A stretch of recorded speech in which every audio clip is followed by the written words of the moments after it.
Yeah, mine's a little darker than yours. All right, welcome to episode 207 of the Zenspath Entertainment Network Podcast. I'm your host, Jeremy Powers, and joining me once again, we have Steven. The groundhog saw his shadow. Of course it did. Chris. Ahoy, ahoy. And Chase. Hello.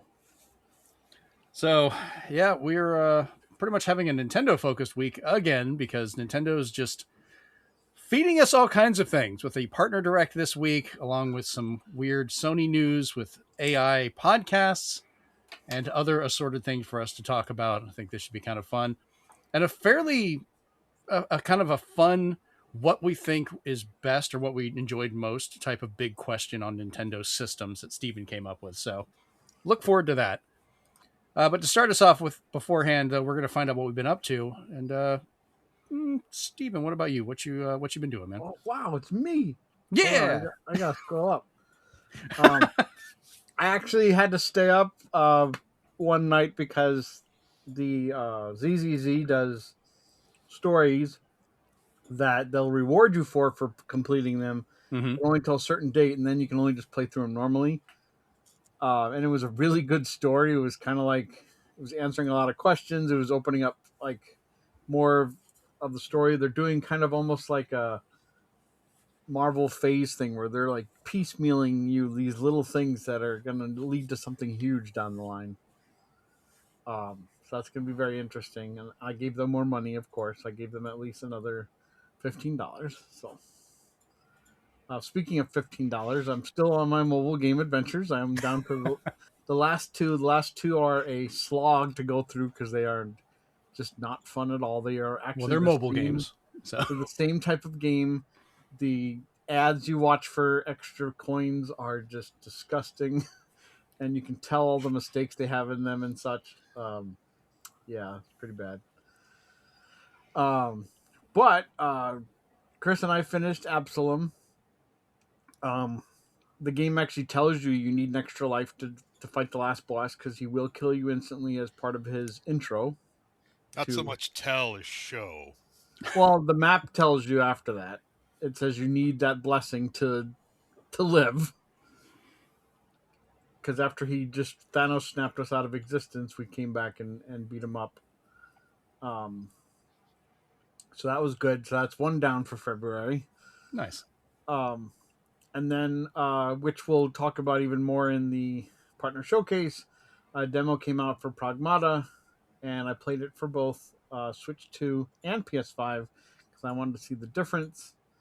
And I was pleased to see that there, other than some ray tracing and reflections, maybe some shadows, there wasn't really too much going for it that made it be like, oh, I really need this one over the other one. All right. Chase, what about you? What you been doing? So I finished Rogue Trader, so that's one down for me as well. Oh, fantastic. Yeah, no, it was good. I mean, I'm eventually going to do another playthrough because I want to try like a different character build and some other things. So there's plenty to be had in that game. But after finishing it, decided to try some other stuff. So I played because I bought it a while back on a sale, but I haven't touched it yet. So I did Total War Rome Remastered. Really enjoying it. It's a fun game. And then thanks to Jeremy and his gift card, I got Zenspath Christmas. I got a game called Menace, which just came out in early access. It's basically like a more realistic version of XCOM. Really? And it's actually really good. I'm really enjoying it. But man, is the game hard. Like, it doesn't hold your hand at all. If you want to watch a really good opening cinematic for a video game, though, watch the Menace cinematic trailer. And it was actually made by the same person. When everybody found out, everybody's freaking out about it because it was made by the same guy that made the Astartes Warhammer 40K fan film Nice. on YouTube. Oh, nice. Cool. So Yeah, I think it looked good too. Yeah, no, this one looks. There's actually a few similarities where some people are like, I can see like. There's a few things where they're like, yep, that's something that he really likes putting in his videos. So, no, it was really good. And then the other one, which I'm assuming Jeremy will appreciate, is I got Doom 3 for like really cheap. Um, Is this and the first time you played Doom 3? yes, Wow. Okay, I did not Yeah. know that. How So far? How much have you played of it so far? I only played it for like a couple hours, but I've gotten like obviously got through like the demons and stuff come out and whatnot. But it was definitely funny because like that was a game that was a bit of a polarizing game, wasn't it? Because like there's some people that didn't really like the way that they took the series, but Well, there's a bit of history on this one because I was playing games back when it first came out. I didn't get it on PC. I first played it on the original Xbox, which is what I got it on because I didn't have a PC to play it at that time.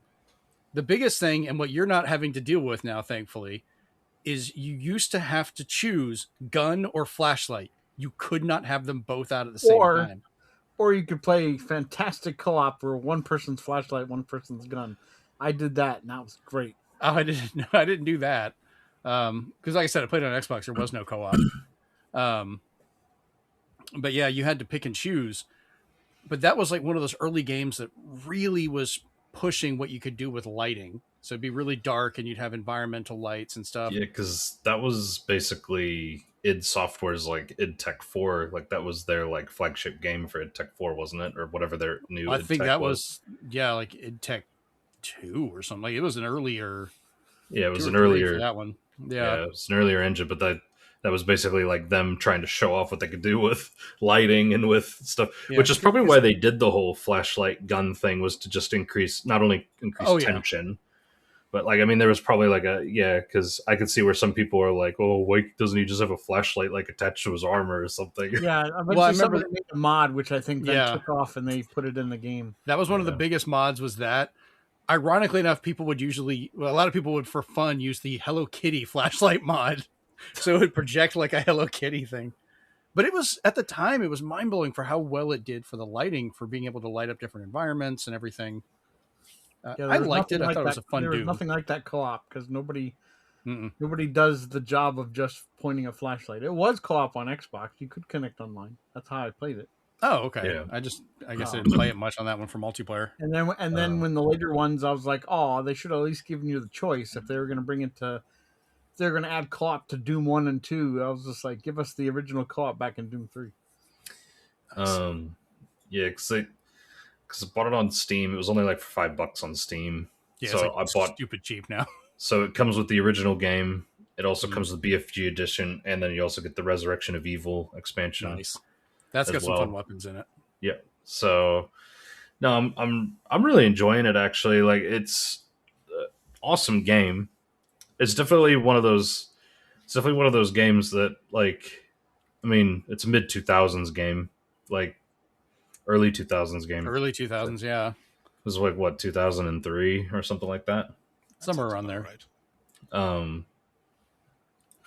The like scientists that you see at the beginning, you're like, oh yeah, this dude's like bad. Right yeah, Doom 3 2004. Oh yeah. Okay. But no, no, look it up, make good. sure it's right. Well, good. I'm glad you're liking it. That's it's definitely a unique one because they've kind of treated it in lore as it's a Doom game, but not actually the Doom guy. Yeah. So it's kind of supposed to be a different person surviving and going through it. But either way, it's really good. Thankfully, it's gotten good ports over the years. Like I bought it on the original Xbox.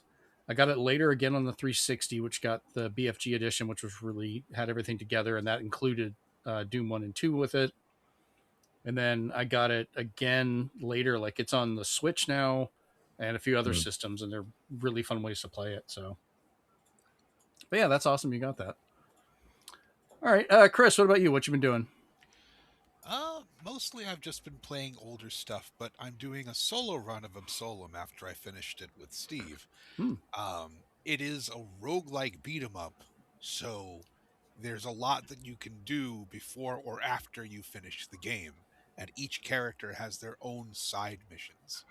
And since those side missions are dependent on your roguelike, acquisitions, there's a chance that you might never get those side quests done, which is infuriating. But it's still a beautiful game for anyone that enjoys hand-drawn 2D stuff like Streets of Rage 4, like Oh yeah. Shinobi, anything like that, especially if you like the high fantasy style like Mike Mignola sort of thing. Ooh. It is absolutely beautiful, and as an animation buff, I needed to own it. So yes, that's what I've been doing. And, Yeah, I'm a and big fan of the Mike Mignola style, so that interests me. And just so you know, because otherwise we would have talked about it maybe during the group chat, but we beat it because I got the moves I needed my character to have, which was something I could spam over and over again, which is kind of like a throw. Mm-hmm. But to Chris's delight, he got the best combination he could have got. So he had a special which makes him just shoot a bunch of bullets in a row, kind of like just push everybody back, kind of interrupt them with the combo of bullets. But then he coupled that with every time he used that move, he would spawn a skeleton. And then he got another move that allowed him to reload, which gave him his special moves back. Usually you had to fight to build up your meter. He could build up his meter on his own time. So by the time we got to the last boss, he had an army of like almost a dozen skeletons hoarding around the boss. Oh my Imagine God. every time you pressed like the B button, you would use your super and a skeleton would show up. It was wonderful. And what I liked too was, even though this is still Switch 1, this isn't Switch 2. I don't know if Switch 2 had anything to do with helping it, but there was like no frame rate issues even with all those skeletons on the screen. Probably was. A lot of Switch 1 games have got huge advancements just for running on Switch 2 with nothing actually being done. It's just like, oh, cool, we have more overhead. Go for it. So, but nice. now Chris is just like, I'm never going to get that combo ever again. Yeah, I found out that it was a very rare combo because it's a roguelike game. So the Right. fact that we managed to beat the game with that combination, stroke of luck. That's how a lot of those types of games end up. Which, you either get it and you kind of finish it and get that completion, or you never get it and it gets frustrating over time. True, but it is still a beautiful game, and I'm enjoying the runs for their own sake. Is it only local co-op or does it have online? It does have online, but unfortunately you can only play 2 players, which sucks because there are 4 characters total. I'm thinking they will do a patch in future that lets you play. Yeah, as all 4 there's an characters update coming once. February 19th that's supposed to add more stuff. Ooh. But I think it's mostly challenges and things. But I'll be trying it out then to see what they change. Neat. I mean, depending, it sounds like something I might want to get just to try out and play with you guys. Could be fun. Oh, but the absolute like best part of the whole thing, Mm-hmm. like I told Chase a while ago, is some of the bosses' themes are done by Mick Gordon. So And you can tell. you see You him in can the totally credit. tell. You can see him in the credit, and you can tell he most likely did the last boss because the last boss went hard. Also, the undead king that we fought, that was definitely a Mick Gordon track. Yeah. Nice. Those sounded like we were in Doom again, and I was like, all right. Yeah, I guess that's another thing for you to look forward to, Chase, is the way for Doom 3, where there's so many quiet spots where there's nothing. And then when the music does kick in, you're just like, oh, okay, something's going on. Yes, it's the why do I hear boss music theme. Yeah. Oh, so many background noises. All right. So for me, my 3D printing work has continued all week long, where I'd started a little bit. We had seen last week with that little scraper and stuff, and I've gone absolutely apeshit at this point when I discovered I can remotely see what's printing and control it or start it anywhere from my phone, from my computer at work. Like now it's become a thing. People come into the lab and they kind of laugh because there'll be a second screen that's open just showing what's printing on my printer so I can keep up with it or start something or pause it or change it. But I printed this. So for those listening that's not watching the video version, this is the skull of a Baroth from Monster Hunter, which is one of my favorite creatures in the game because this is what I usually hunt down and becomes my armor and my hammers because that's my preferred weapon in the series. Still kind of pissed that it's not in the current game. It's not in Wilds. And I was like, that just hurts me. Barrel should be there. But I've had this model I bought years ago, and I tried to print it on my old Ender 3 printer, and it just never turned out right, and I couldn't get it to finish. It whipped this thing out in 7 hours. Literally, we recorded the show last week, and before we started playing games afterwards, I was like, you know what, I'm going to try it. And by the time we finished and before I went to bed, it was done. Which, by the way, we played for a long time last week playing stuff, which we'll talk about in a minute. But I do love how it's turning out. I'm printing a lot of technical stuff as well. This is such a simple little piece, but I printed 2 of them, and they're solid, like actually solid, no infill. But these are mount adapters to go in for my 2 in the box for Ghostbusters. My trap, it has a little stand it can sit on. So these fit in there, let me mount it into the wall and actually hang it. So I'll be displaying that. And I've just been having so much fun doing stuff like this. I've printed all kinds of little knickknacks and things for people, controller stands, stuff around the house to fix things. Amanda, I made her a little holder for those tumbler lids, like those like big cups, because I got so tired of them just flopping around in the cabinet. Like she just tries to stack them up and they're annoying. So now I stuck this in there and she can stack like 5 or 6 of them up there and they stay there and they're out of the way. So 3D printing is great, but I've been running it almost constantly every day. The last 24 hours, the first time I've given it a break. I'm going to do maintenance on it before I leave because I'm going to be in Texas for most of next week. But that way, while I'm traveling, I can still keep printing on it. So I'll do long prints, keep up with it on occasion. I've already showed the boys and Amanda how to go in and clear the print bed. So it's like, hey, something's done. Can someone go clear it for me? And then I can start another print. So I've become a monster with this, which is great. Continuing on, Fallout Season 2, we finished that the other night. I had some thoughts on it. It was a little bittersweet for how it ended, because it felt like there were so many questions that they hinted at that didn't really get answered. I did watch it again, and a few things did get answered. They were just really quick. It ended well, but they're definitely going to need a 3rd season, which I think, given the how this is going and everything, that will be the case. I just don't want them to be so many mysteries that eventually they do get canceled and we just get stuck without stuff being answered. And I hate when that happens on shows, But has anyone else watched Fallout yet? The 2nd season? No? Really? I have not. Oh, God, it's good. There's so many references, especially to New Vegas. So if you liked New Vegas, there's a ton of stuff in there, including like actually recreating some scenes, which was a fun little surprise. Nice. Towards the end. They even added in a new type of power armor, which is great. And that is apparently in Fallout 76 for those like 5 people that still play it. I tried. It's just too much grinding. So, we'll talk about it more in the direct, like Steven said, but I also played the Pragmata demo, but only on the Switch 2. And good God, it runs so well. Like it's actually holding 60. It felt smooth.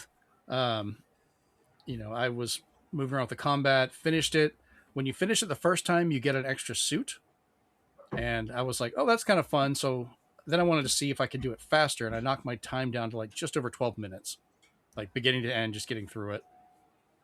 But I'm looking forward to it. And if it, we'll see if I'm going to end up double dipping on this one or not. And then lastly, for Switch 2 stuff, the other game I've been playing a lot recently is I got back on that Balatro. Because, that's addictive. I was already playing it, and then I saw mention of that Chris put up that he put it under his completed games. You were saying that you finished all the, what was it, part of one of the stakes. The stakes, yes, for one of the card sets. And I was like, that's not a bad way to look at that. And I have one that if I finish it, I think I've only got 3 more versions to do, and that one's done. So I may follow your lead on that and finish it and have that be my completion to mark it down. There are so many ways you could do it, but that seems to be the most straightforward. I think I've completed the card sets. Like I have the collection done. Oh wow, that's impressive. I've been just going through.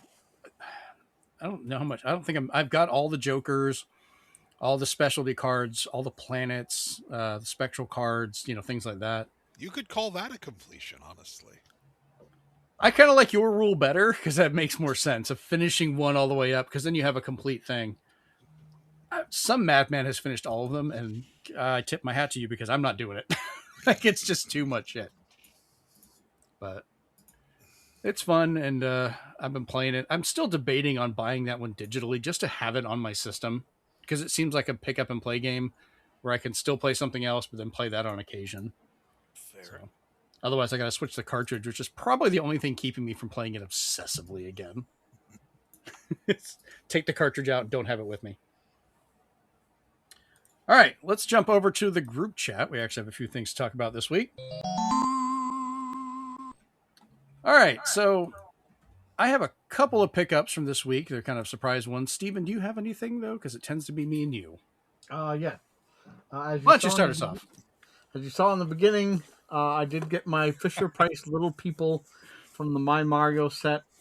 This is probably one of the few things I'll get from the My Mario set, because the rest are teethers and toddler blankets and stuff like that. So eventually the wooden amiibo will come out, and I'll probably go for those. I did get the playset that comes out in March. Wait, are those actual amiibos, the wooden ones? The wood blocks are supposed to be. Shit, I'm gonna have to get them then. North American set. So Damn it. playset will have some Mario music on it, so that's why I got that one. They're now shipping Bowser's Airship, but it doesn't do anything special. So I was like, I can hold off. I finally got my 8 CD set for the Game of the Year soundtrack. Oh my God. 33. That's a lot of music. Yeah. It's great. Some asshole got me this early for my birthday because I needed another one. And he says he's only going to give me this for the rest of my life. If you keep getting more games, then that's perfect reason to get you more of those cases. They were having a sale on Target, so I tracked them down. I got all the megas, so I have Mewtwo. Nice. Sorry, Mew, don't kill me, Pokemon people. So I got all 4 of them. Bulbasaur. Put that over there. Walmart had Lost Soul Aside for $20. This is supposed to be a very anime Dark Souls. I think I'll try it out and see how it is. Finally got the last card I needed for my Street Fighter set, so I got Dhalsim. I can't even find the damn things. And then lastly, from Amazon Japan, my treasure box for Hyrule Warriors came. Ooh. That comes with the scarf and stuff. Oh, damn it. Got a scarf. I was just like, all right, it finally came in. So yeah, not a lot of games, actually. A lot of gaming stuff instead. Well, for me, I found it actually earlier today, one of the 2 Hot Wheels Transformers. This is the twin mill one based on the classic Hot Wheels car back from, I think, like the 60s or 70s. But they had them on sale. Check your Walmarts. Like, it was only $15. There's 2 of these. There's one of them that's like the Bone Crusher or something like that. They didn't have that one on my local one, but keep an eye out for it. You might be able to find it. And there was a lot of the other figures that were pretty cheap as well. All the main ones I would have cared about, I would have gotten. I'm tempted to go back and buy an extra, though, because they had the Generation 2 Grimlock, which is like the big Grimlock, for only $25. He was like $90 originally. So if you find that, grab it. It's a great Transformer. Game-wise, the only thing I've picked up is this game called Dr. Franken 2. And I haven't opened yet because they gave it to me in this package. So the story behind this of how I got it, I didn't pick this. They just happened to have it.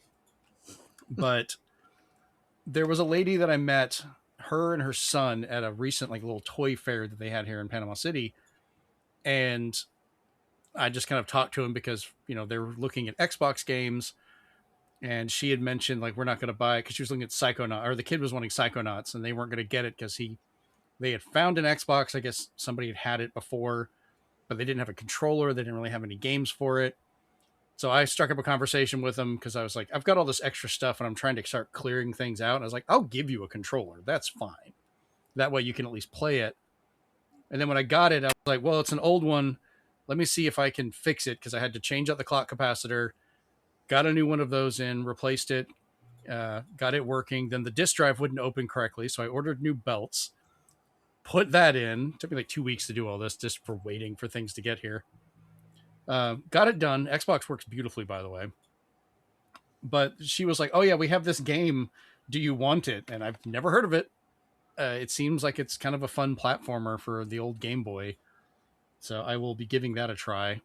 But hey, I wasn't going to accept any money for the Xbox anyways, but I'm not going to say no to obscure, weird Game Boy game. That's just kind of a fitting payment, Exactly. I think.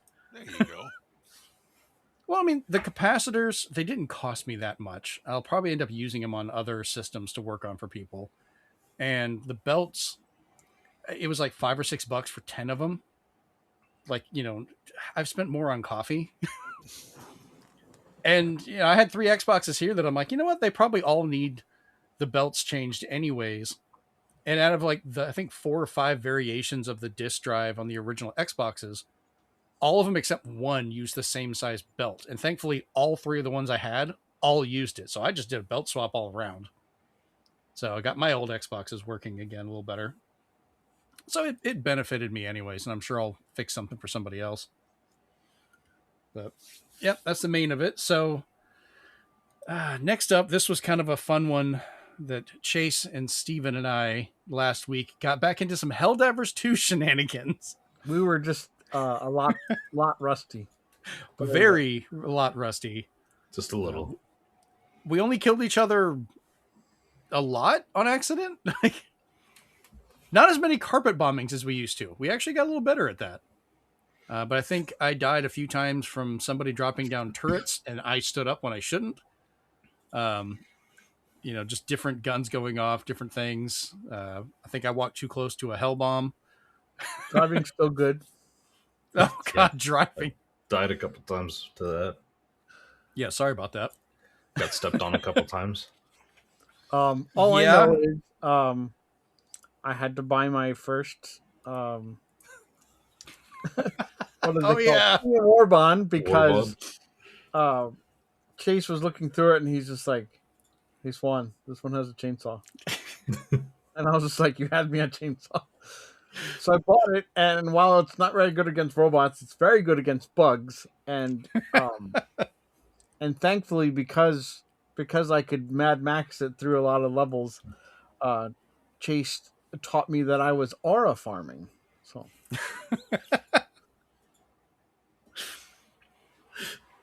oh God, that game, like, it's just so much fun. Game brings out the worst in us. I hate the fact I still wish there was some way to have cross saves, because I am having to, and I get why they don't, because I have to re-buy all the stuff on each version, but I'm having to go back and re-earn everything on Xbox, when I have all of it on PC. But I'm having fun, and I like the fact I can sit there and play it on the couch again, because it's just more comfortable. But every once in a while, I want to go back to the PC version, because I'm like, I miss my mech, my lasers, my electric gun, like all my fun stuff. And you guys have been nice. You're just like, oh, I'll call you in a mech. You can use it. Here you go. It's like, oh, charity. Thank you. You can have my Ghostbuster gun. Here you go. Right? I'm like, oh, Steven's dead? I'll take that. It's kind of one of those He's games. not using it. It's kind of one of those games that actually, like, after you think about it, now that, because Jeremy's going through it, he's going through it, it's like, what? It almost would have made more sense to just have like an Arrowhead account, and then like that tracks like the war bonds and stuff that you buy, and I don't know. Yeah, but then it won't be available in 262 countries. But yeah, true.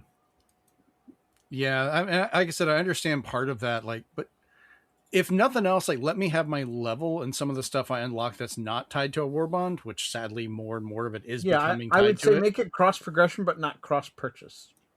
Yeah, I could deal with that.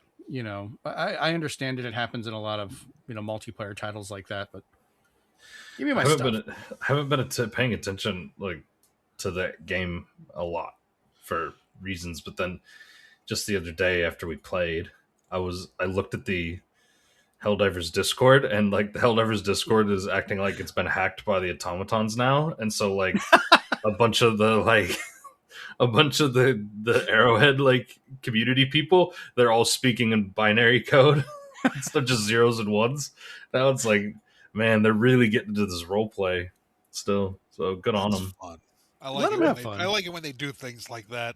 Yeah, it's an extra little layer for those that are really involved in it. That's kind of fun, but it doesn't affect those of us that are just playing it normally. So Yeah. more power to them. But more than likely, that seems like, because I'm kind of limited on time tonight, that might be what we jump into again, if not, World War Z or something. But yeah, it's always good to bring Helldivers 2 back into the rotation. And then lastly, we'll check in on the progress for our assigned games for each other. I'll start off this time for Star Control 2, the Urquan Masters. I actually did play it a bunch this week, and I have caused so many deaths and so much time travel because I keep sending shuttles down. Like I've learned to just save before I go to a planet, because as soon as you go down to land, you don't know what's happening, and there are so many planets that are just covered in fire, lightning, and earthquakes. And you're just like, get out. I've started finding more biological stuff on planets of different creatures, which are just these giant sprites of things jumping around. You have to try and shoot and then collect data for them. I found a species that is all about trading and selling stuff that wants to buy that biological data. So I'm trying to get different upgrades from them, which you have to hunt them down on the map. I've had to learn combat because I had my first deep space encounter when I was going into the little sub area of hyperspace, and this alien probe shows up, and I tried it like 4 or 5 times, but I guess there's no way to actually talk your way out of the fight. But then I had to get used to the mechanics of how to fight, and I just kept getting my ass kicked until I just basically took the human ship, kept a distance, and just lobbed missiles at it from a distance, hoping to kill it, and that's how I survived. There you go. I was like, I'm going to cheese this however I have to do it to keep going, because I couldn't get anywhere. Thankfully, I learned, like, you have to be patient with this game. There is no, like, I'm going to warp from here to here and, like, you instantly teleport. No, it'll do an autopilot as long as you don't touch the controller, but you got to wait while it actually does the trip, which is time-consuming.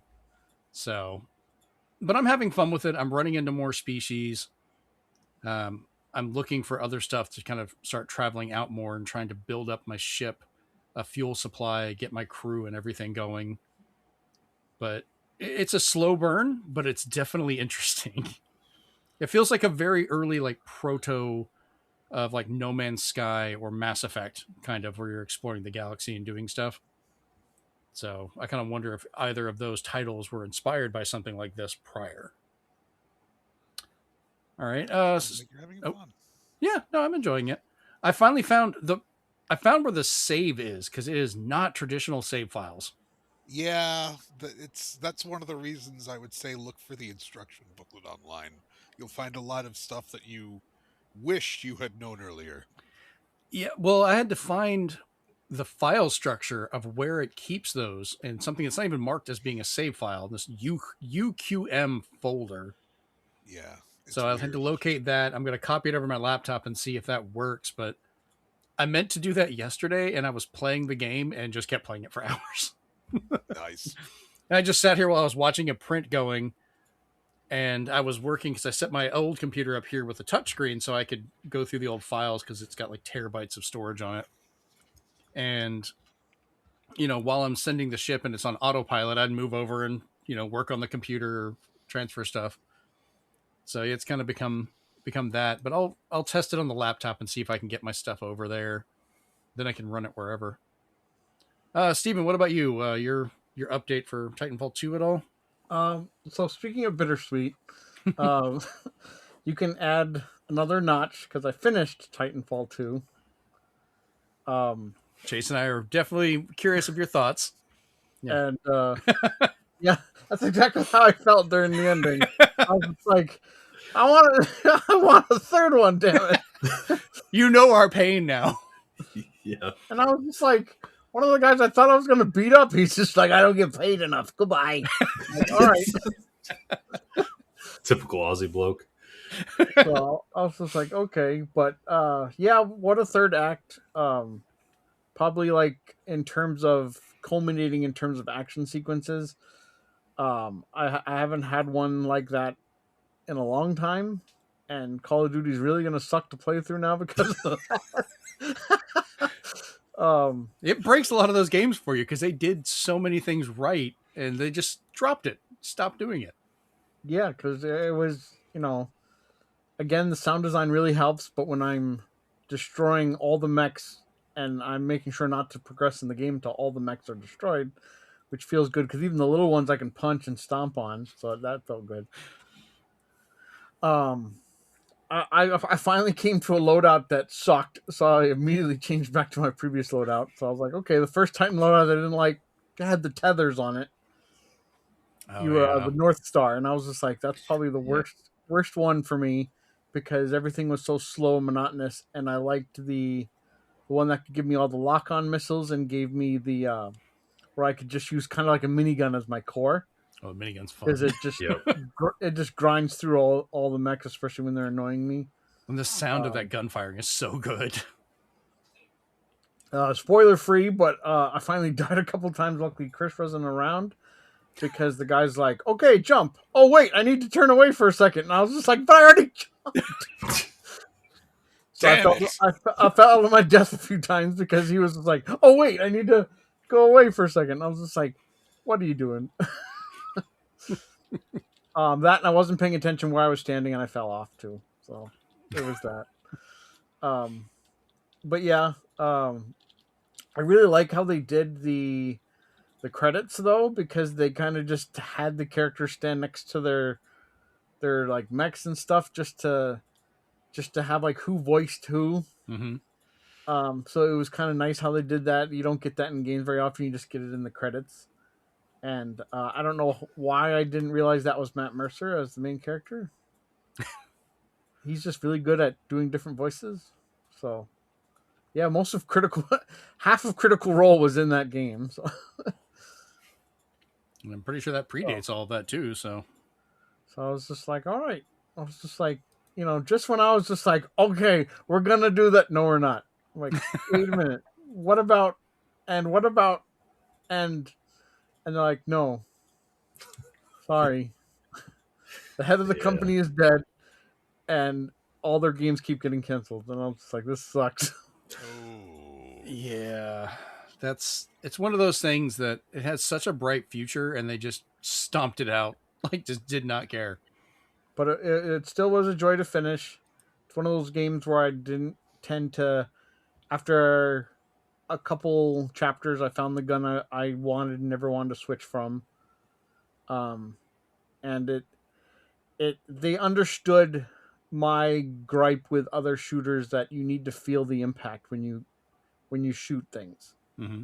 And the fact that every time I shot anybody, I could feel it, or hear it, I should say. Like you hear all the zips of the bullets go in the guys. It just felt right, and it felt great to punch him in the back of the head. But yeah, a lot of games just have you like shoot stuff, and you just see an energy bar go down. This one, you can hear all the bullets kind of land, and that was a big deal for me because that's what I've always looked for in first person shooters. And this one's just like, not only are we going to do it, we're going to give it to you in surround sound. I'm like, all right. So yeah, nice. Chris, what about you? You got any progress on your assigned game? I'm a little stuck with Carrion right now. Okay. I'm close to the end, but it's a very long and difficult ending sequence. I'm a little lost because now it's one of those things where now you have full run of the map, which is great, but on the other hand, you have full run of the map, and now you don't know where to go. And I hate that about Metroidvanias. So I'm probably going to pause for a little bit and go back to it. I'm going to get into Rogue Trader now because that one does sound like a lot of fun. So, but Carrion is fun. I do recommend it, but I'm going to give Rogue Trader a chance too. Awesome. All right. And Chase, what about you? Menace and Doom 3 took up my time, so Time Splitters 2 took a backdoor. Thanks, Jeremy. Yeah. Yep. Honestly, if I had realized you hadn't played Doom 3, that probably would have been a good one to suggest anyway. So we'll just say technically you're still doing it. Yeah. Doom 3 go. is a good fit for that. So that's awesome. All right. Well, then we'll go ahead and move on to our only 2 main stories for this week. All right. So we had the Nintendo Partner Direct. And for those who have a problem with reading comprehension, Partner Direct means third party, not a first party Nintendo stuff, which apparently a lot of people didn't understand that and got upset, which is stupid. But we had a pretty damn good showing, I feel. We'll talk about our letter grade for this at the end of it, but this isn't even all of it. There were some games that I figured we kind of wouldn't care for, but some people probably are going to be really big into it, which is fine. But the first one I want to talk about is Orbitals, coming summer 2026. We've seen this game prior. Holy shit, does it look good though? Like, Looks so fantastic. Yeah. I'm getting this the day it comes out. I don't care what version it is. I will be getting it because what we've seen before looked really good, but now we've actually seen gameplay, and it is absolutely amazing how well their cell shading or anime style, 1980s anime art style works in real time. And it's a Switch 2 exclusive, so it's only going to be on here. You're not expecting like, oh, it'll look better on whatever hardware. It's just on this one, and they're taking advantage of every little piece of it, from the sound to the way the animation is. I saw some people complaining the frame rate wasn't right, but then they're also not taking into account that this is animated like an 80s anime. Yeah, so it's 24 frames, and the frames are supposed to be like that. Yeah, you have that little bit of stuttering movement. Go watch Into the Spider-Verse and you'll understand. Yeah, anyone with a grasp of animation kind of gets that. But God, I mean, this is going to be a lot of fun to play co-op, I think. So we're going to have to figure out who's playing with who, because I don't know. Chris, are you going to be getting this one as well? I might. It depends on, as always, it depends on what I've already played and what I'm going to. So you might get somebody. Yeah, Chris says there's going to be a race of who gets to play. I'm about to say, there's 4 of us here. We're going to have to claim who's who on this. Well, Chase needs a Switch 2 first. Oh, good point. Chase, you got time, because this comes out summer, so get on it. Yeah, we'll see. Well, that way it'll even out. Otherwise, we're all fighting over who's playing with who. We could assign it for our own little homework or something. Oh, man. All right. Next up, we had Tokyo Scramble coming February 11th. This one looks interesting. There's a few things I'm kind of confused about, but I think it's just I want to see more about it. So apparently after the disaster, you play as a woman that has to hide from creatures called Xenos. You can't fight, which is kind of a fun little mechanic to it. So you can't fight back, which is like one of my favorite Silent Hills did the same thing, where you had to run. That was the whole point of it. And in this one, you're doing that, hiding, running. You can set and activate traps or environmental issues to try and damage the creatures or slow them down to get away from them. But if they catch you, they just kill you instantly. So it's kind of a one-hit thing with that. What was kind of weird, though, is Game Share allows for multiple people locally or online to not only share the game, but also control the movement and camera individually.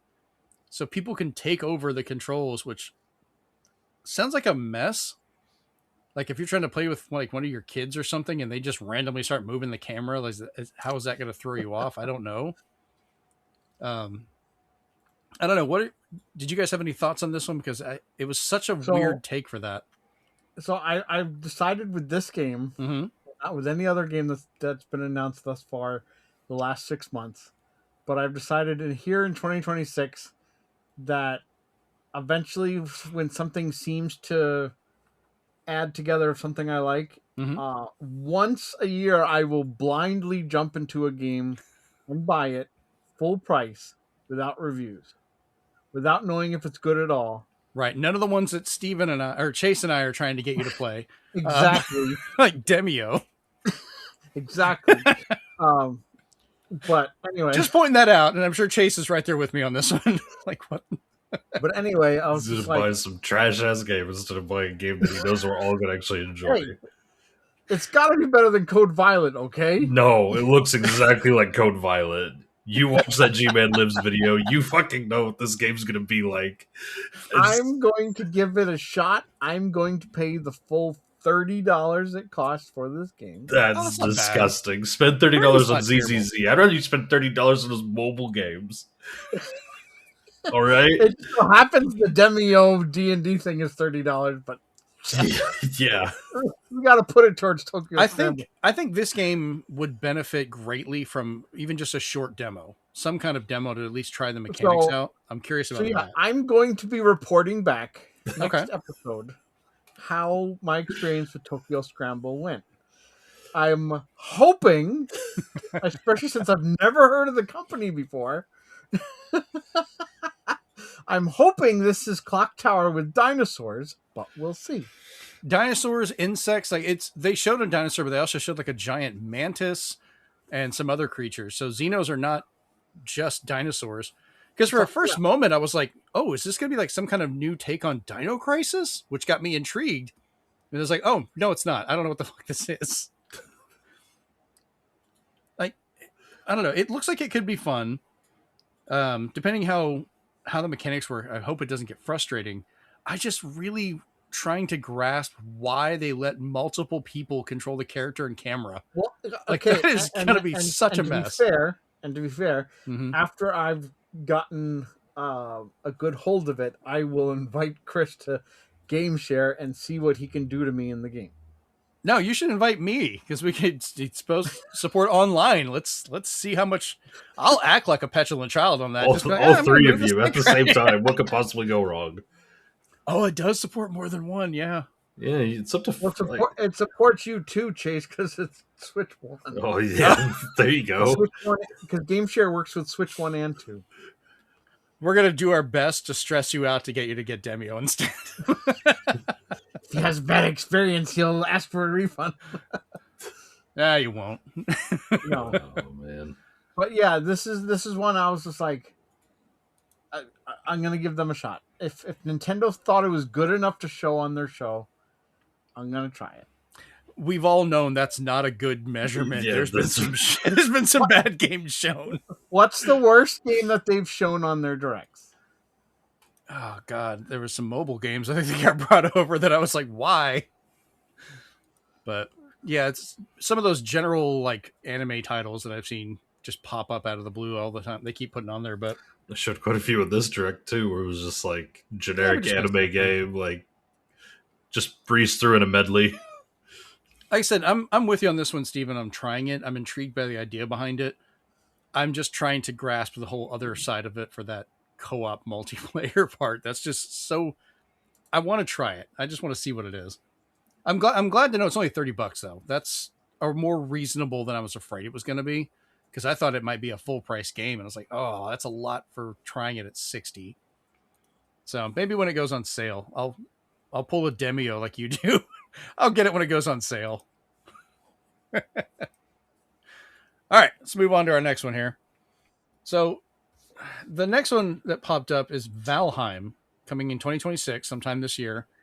It's a Viking survival game that apparently has been on PC for a while. I have never played this one. I don't know if any of us have actually messed with the previous one, but apparently I've watched people play it, and I can see by your face, Chase. Yes, the game's supposed to look like that. It looks like that on PC. Because I was like, ooh, this looks rough. And I was like, oh, wait, that's how it looks on PC. I thought that as well. And then the more I paid attention to it when I rewatched the trailers, I was like, oh, no, that's the texturing. That's like how it's supposed to be. Because it's kind of just like, it's taking another survival game. The big thing about it is just the attention to detail while building. So I would say for people who like Lincoln Logs, the way you can use the logs in this game when cutting down trees is great. You can even have a tree fall on you, like he said. I love the fact that you can kill yourself in such stupid, easy ways. Like if you cut a tree down and it falls on you, you can get crushed to death. If you make a fire in your house and you forget to make a chimney, you can die of smoke inhalation. Like, whoa, that's good. You have to pay attention to things. I'm wondering, like, if you get cut, can it get infected? Like, I wonder how far this goes.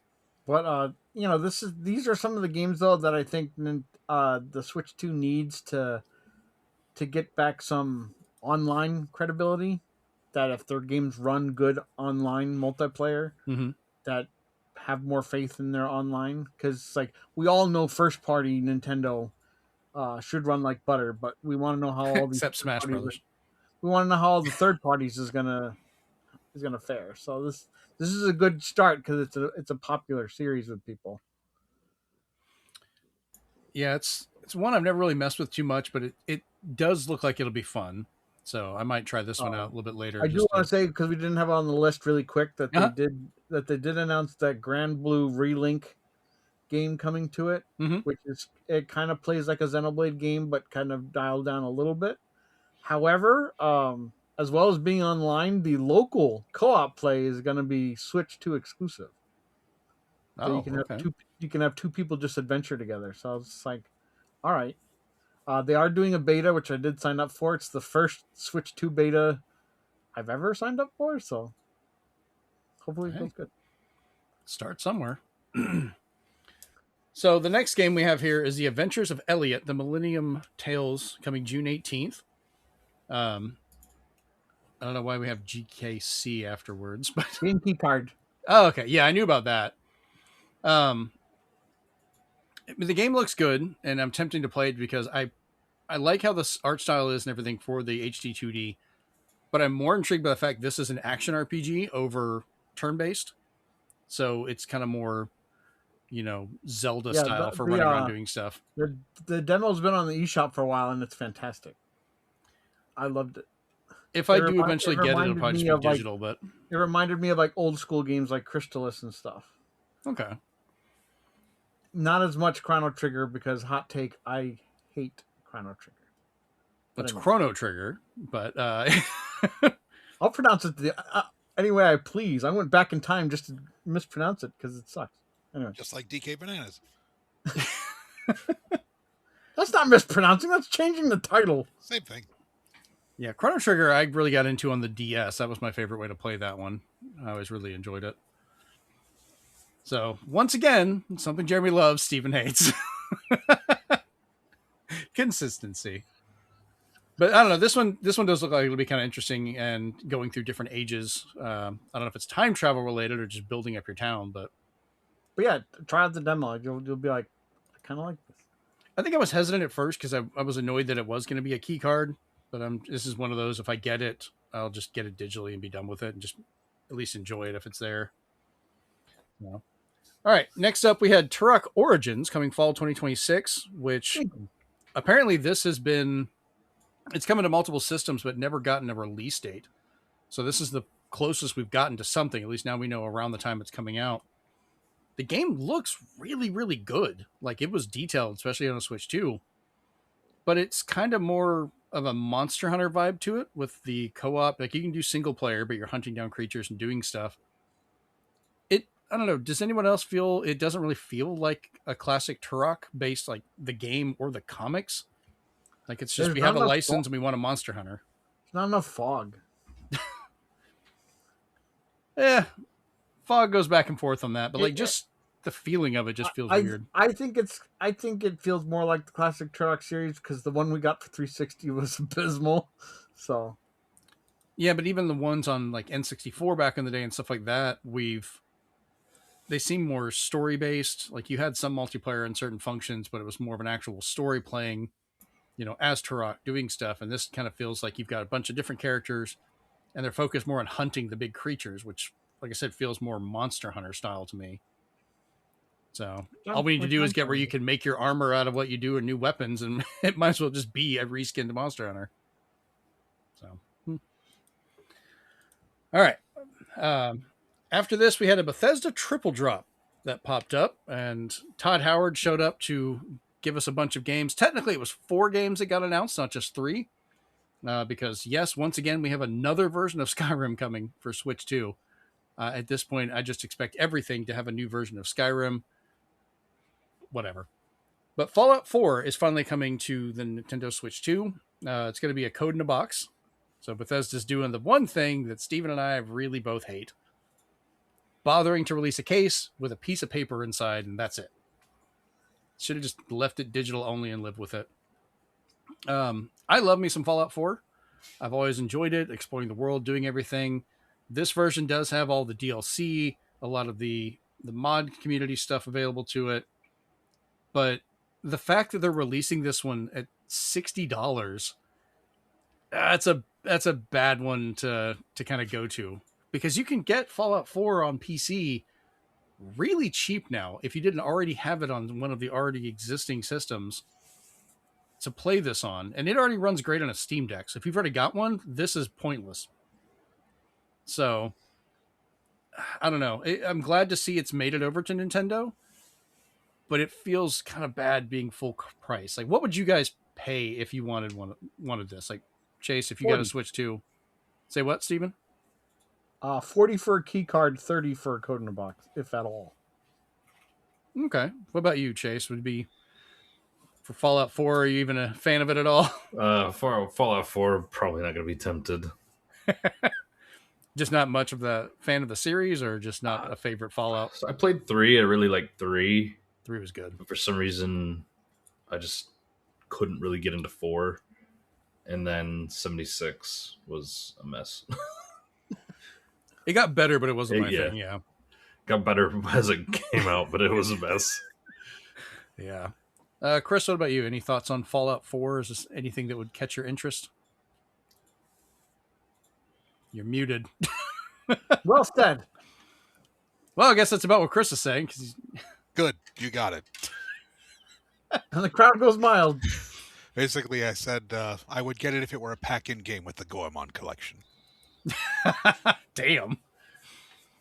All right. The next one we had was Oblivion Remastered, which is also a code in a box. Stop right there, criminal scum. This one, law. I don't know the cost of it. It's probably going to be, it's what, 40 or 50 for the other version, so it's probably be about the same.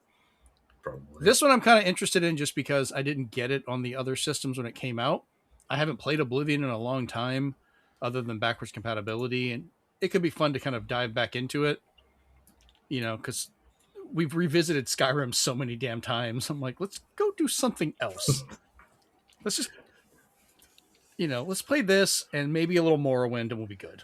Skyrim has been hoarded out so much. Oh, so bad. Go ahead, Steven. I will say the Switch 2 edition of Skyrim has been out for a while because they allowed an upgrade path for if you owned the first physical one. Yeah. So at least there's that. But now they're probably going to give it to you in a code in a box for all I know. I think it's like $20 to get all the way to the newest version of Skyrim for everything. I don't know if that takes away the Nintendo content they added to Skyrim, because you could get Link's Breath of the Wild outfit and Master Sword and Link in his Hyrulean Shield. I don't know if those are still in there 15, if you upgrade. I think it was 15 because you have to upgrade your regular one to the Anniversary Edition, and then it's 5, and you can have the Switch 2 edition. Yeah, so about $20. Which still runs like complete crap, they said. So it still needs optimized. I thought they fixed part of that. Hopefully they did by now. I don't know. I've played Skyrim so much I can wait. It's Bethesda. Good point. At least we have some good not a news. bug, it's a feature. But Oblivion Remastered is I'm kind of interested to play. I don't know the exact cost on it, but I'm not rushing out to grab it right now. And then the last thing they announced, this is the one that really surprised me, Indiana Jones and the Great Circle, which is all on cart, at least for the main game. As the other versions too. I think it's just the main game that's on cart. The DLC is still a separate purchase because it says it's available to get, which is fine, because this is the only way you can get it all physical. No other system has a physical release for this game that actually functions. They're all just basically a disc with, it's a more expensive code in a box, basically. It's just a disc with a few lines of code on it. So, Machine Games, good on you for doing this.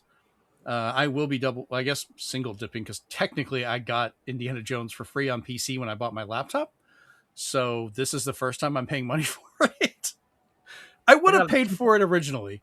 I got it cheap on PS5, but I will eventually own it on Switch. Yeah. It looked really good. Like, I could tell it was softer.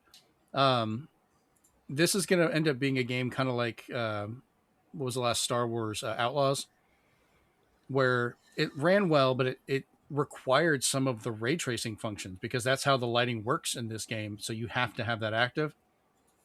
So this may be the second game with actual ray tracing, which would be cool.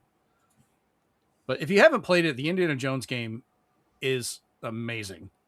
Really good voice cast. Tony Todd's last role, he plays a really good spot in that. It's what Troy Baker that's doing the voice of Indiana Jones, and even Harrison Ford's like, well, shit, if I knew you were going to do it that good, I might not have let you because he's basically been replaced. Because he sounds just like him. Like it's a fantastic job he did. So, Chase, you need to grab yourself a Switch 2 so you can get this, or just get it on PC. Technically, it's gonna be. So technically, Chanel's already got it, so I could just use her copy. Yeah, just do that. That's fine. I'm going to get it just because I want that physical copy, and I like the fact of it being more portable. Belongs in a museum. It's all on cart. I agree with that. So yeah, that was one of the happier updates from this. Is like, okay, Fallout 4, too expensive, try better. Skyrim, we don't care about at this point. You know, Oblivion, okay, we're kind of interested, but yeah, Indiana Jones being actual physical is just nuts. So, is this the first third-party Switch 2 game that's all on cart? No. We've had like Cyberpunk and a bunch of other ones too. There not as many, but there's like 4 or 5. Let me rephrase that. This is probably the biggest game that's all on cart. Because this game's like 100 gig behemoth on the other guys. I think so, yeah. So I'm sure they trimmed that down when they didn't have to. It's got to be huge. It is. They've compressed a lot, but it works well. Yeah, I guess. So either way, I'm glad it works.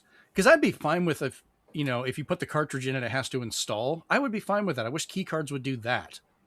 Let us install it if we have to, and at least have a local offline version to do it. But that's a whole nother debate that we could get into for a while again. I keep bringing it up every couple episodes. We had a couple of the games that we were really looking forward to that we got better looks at. First off was Resident Evil Requiem, which, to my surprise, we already knew the Alicia amiibo was coming out, but now Leon is also getting an amiibo. And both of them you can scan in-game for different weapon skins, which I guess that's a fine use for it. I mean, no matter what, people are going to complain, and I'm sure these are probably skins you can unlock in the game. Go ahead, Steven. I want to give kudos to Capcom here. Mm-hmm. If anybody who hasn't watched the showcase, watch at least the Resident Evil part, because because of the time of day they were showing this, they made sure Leon missed all his kills, missed all his shots, and basically nobody got splattered. He whiffed with the chainsaw, which was hilarious. It was such a unique way. With even the chainsaw, there was cutaways, so you could never see anything gory. So they showed the goriest game of the year coming out with no blood or gore in it. And I was just like, good on you for just having them miss or cut away. That was an excellent edit. Indiana Jones did the same thing. There's a part where he was driving by a boat, and instead of shooting the people in the boat, he just shot the water next to the boat. I was just like, oh man. Really? I didn't notice that. Yeah. It's anytime there was anything to do with shooting or anything, the people would have to intentionally miss. I know he got somebody with the whip, and I think he punched a Nazi, which that's all fine. Wait, punching somebody in the face is fine. Yeah. Punching a Nazi is always fine. He tripped one guy up by the legs too. He whipped him. And which the whip mechanics in that game are a lot of fun. But the next game they showed, they could show people getting dismembered at least. Before we move on to that one, what did you guys think about the actual look at Requiem running? It's looking really good to me. I think this is going to be the way I play it, is going to be on Switch 2. So I watched I want to say countless comparisons between all the trailers they did to see all the differences. And while again there always looks to be a little bit more artifacting, I like to call it, with the Switch 2 edition, I still think after playing the demo we're going to talk about, I'm happy with my purchase to get it. So This one will probably be a double dip for me, just because I like having my Resident Evils like on my Xbox. I have got pretty much the whole set of those that have come out. I've been trying to find, which eventually you and I have to go through and play through Resident Evil 6, which I need to get the Switch copy so we can play that. Which is on sale right now for half off. Oh, okay. Well, then I'll pick that up after the show. But I like the idea of having this on the go on the Switch too, and the way it runs. I'm going to be getting the amiibos anyway, so I can kind of play around with that. And I think specifically for me, at least for this one, I'm not so worried about playing it on the TV. This is going to be like an on-the-go Resident Evil for me. So how it performs on handheld is going to be what matters. And I like the ability to have that. I can do it on PC for stuff, but it's nowhere near as convenient. Like I have my Legion Go, which I'm sure runs it fine, but it's always been a pain kind of getting it configured and running every time. And the battery sucks. Like unless I'm plugged into the wall, I've got maybe 30, 40 minutes. And then my Steam Deck is starting to hit more and more walls of what it can play. So even if it's, set up to run on a Steam Deck, that level of gameplay is getting lower and lower as we're getting newer games. So I'm curious how this is going to run on there. So yeah, that's the one for that. Our next title was Pragmata, which, we played the demo for this. It looks absolutely amazing. I was taking screenshots. You were talking about it earlier when I went through the demo. I was really happy that the hacking mechanics did not get in the way for me at all. They actually felt very natural, where I could go through and play, for how much of the hacking I'm going to try and do. Like if I'm going to risk trying to get everything to make it more effective, or if I just need to get to the target part of it really fast to open it up, get a few hits and get out of the way while dodging. Yeah, because what he's talking about is sometimes there's just regular hacks where you get it through all the terminals to the green so you can do the damage. Mm-hmm. But then you eventually get other stuff that the little girl can do where now you can go through a shield to amplify the damage. So they put power-ups on the grid. And there's different kinds you can find where like, the shield will give you a little bit more. There's one that amplifies the damage, like you said. There's one that shares it, so it'll open up more than one. So if you've got a weapon that can cause a larger area of damage, you might be able to damage more of them. I will say, and it doesn't bother me in the slightest, but if you didn't like how the guy talked in Metroid Prime 4, prepare for the girl to be the same way. It doesn't bother me at all because she's a cute little girl just saying like, this one you need to shoot close up, or this one you can take him out from far away. I don't mind that, but it's the same thing as in Metroid Prime 4 when the guy's like, you should go this way. We might be able to find something, or some enemies are coming. But I think that was just part of the banter I enjoyed. It just gives more life to the characters.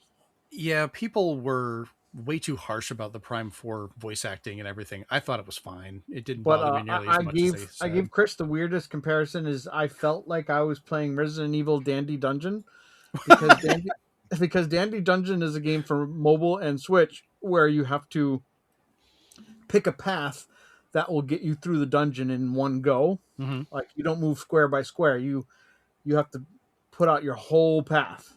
And it felt the same way. I was able to like do two things at once. So I was able to, like Dandy Dungeon, you have to be able to go through your different spells and such while you're moving through the dungeon. And then Pragmata does the same thing with while you have this incoming threat. You're quickly trying to do a hack, and luckily it's giving you other stuff that can slow them down, especially when you do the boss fight. Yeah, you slow it down, and that way you can just be like, okay. And then once you hit the weak point, it finally it illuminates for you the rest of the way from then on, because I guess you learned then where the weak point is. So it was unique. Chase or Chris, did either of you play the demo as well?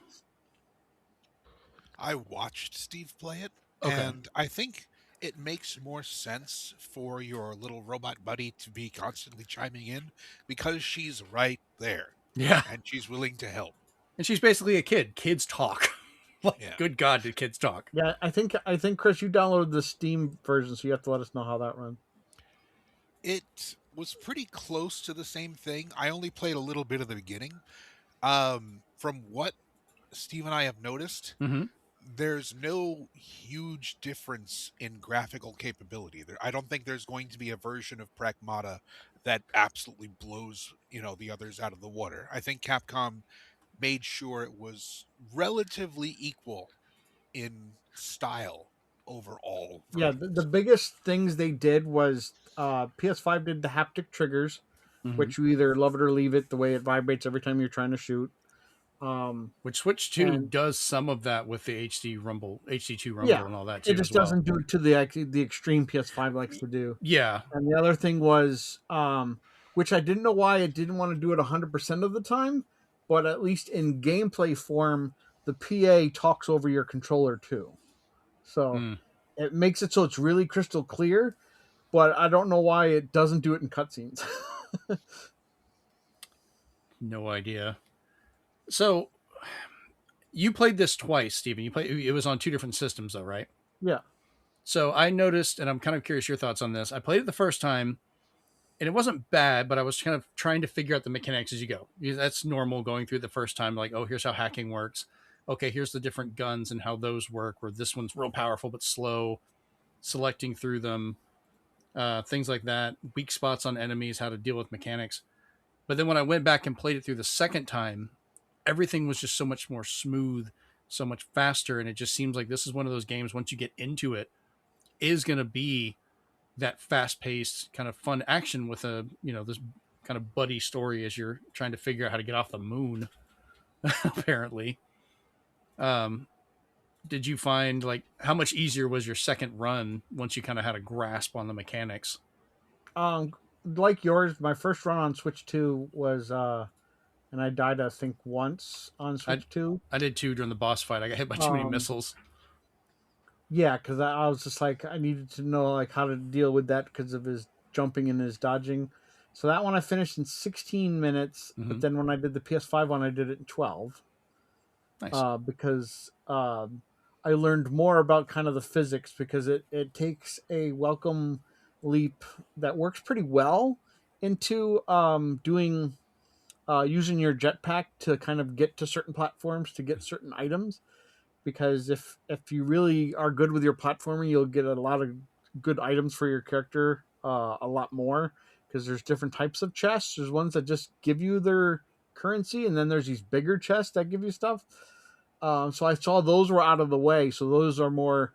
And it's ironic because it more reminded me of the helmets in Titanfall 2, where like, okay, you're giving me something special, but I have to do some platforming gymnastics. So in this one, it's understanding how far the jetpack can go and how much the inertia is going to carry me if I can grab on and pull myself up. Little Yeah, things like it's more that. of a fun little reward for a realistic challenge, like something that's actually based around the world of the game. Yeah. I like those.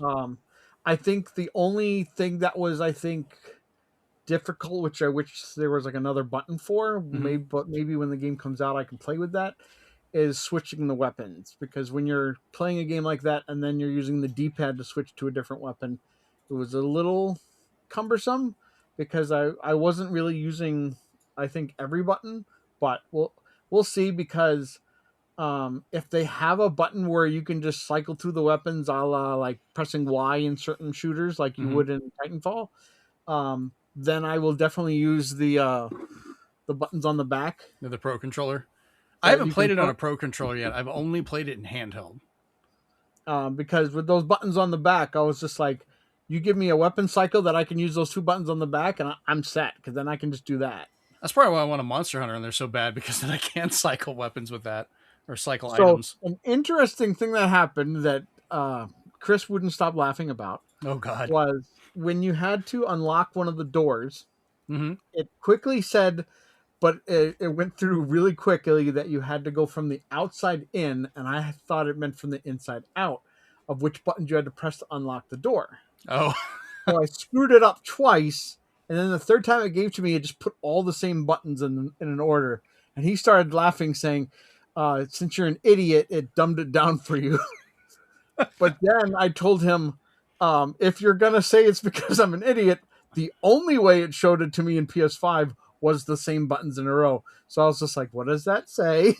I was just like, I think it was random. I think it is too, because I noticed that on my playthroughs, because I figured it out when it showed it, when it didn't work the first time, in or out or whatever to figure that out. It just but it changed on later plays. So I don't know. Did it you was just try? really good timing. Just after the But, third time it's screwing well up, he's done like, with that, yeah. it's okay, stupid. We got this for you. But yeah, the PS5 definitely had more reflections, obviously. And Yeah. there was a lot more mood lighting and stuff like that, but I don't think it detracted from the game. The biggest thing that put me in it looks pretty much and runs pretty much the same camp for me is when I played it on PS5, I prioritized resolution because I said, make this look the best you possibly can, PS5. Mm-hmm. Like, I don't care about the frame rate in this aspect. I want you to see how sharp you can make it. And the biggest test for them was, and this is not spoiling it, but there's a part where you get power back to a room and it opens up all these shutters and you see the rest of the moon, I'm going to call it.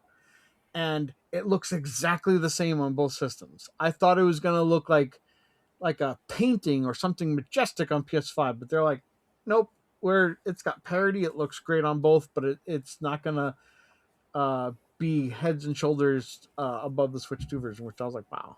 And there are already people that are, playing these side by side, and they're like, oh, pixel peeping, all these little details, like, oh, the shadows are not as good here, or maybe it's missing on this one, or, the ray tracing, of course, they push for a lot of that.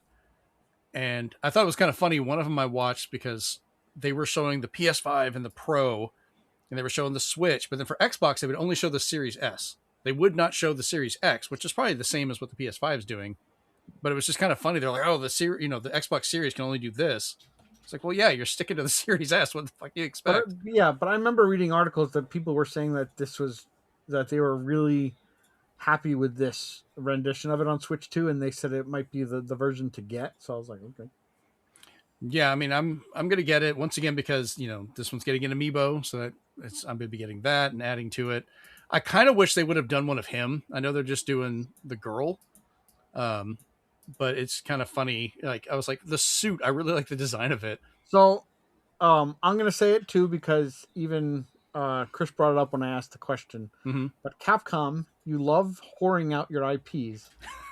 It's so easy to just make your main character in a Mega Man costume and roll is on your back. Just do it.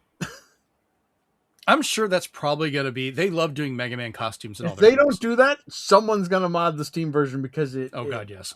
It just works. And if they don't do that, then somebody should do a Banjo and Kazooie. Everybody I talk to says, oh, this must be the new way they're doing Mega Man. That's Mega Man and roll. I'm like, not necessarily, but yeah, I can see the comparison. Absolutely. Well, they're just like, oh, it's a robot girl and she's in blue. It must be a type of Mega Man, like one of the androids or whatever. It'd be a fun little connection, but I don't think it's going to be connected. It'll just be Capcom doing robots. I'm sure if nothing else... I will pay whatever. I will ignore Demio just to pay the full DLC price for the Mega Man DLC costume for that game. Quit ignoring Demio, damn it. Chase and I really want to play this. Shinoa wants to play it. You don't have time today. It's been delayed. Okay. God damn it. But yeah, I mean, we've all been very pleasantly surprised with both these games for Pragmata and Resident Evil Requiem. And I think this is going to be kind of showing that the Switch 2 is going to have better longevity in regards to ports for a lot of people because it's sold records amount already. There's already so many of the systems. It's funny, like within the first little bit, it already outsold the entire lifetime of the Wii U, which is kind of sad. I love that system, but damn it did not sell well. But I think we saw the renaissance starting to happen with Switch 2, with Final Fantasy VII Remake Integrate, even as a key card, selling gangbusters right now. I think it already outsold the PS4 version, I think I thought someone say, but I don't know. I have to verify that.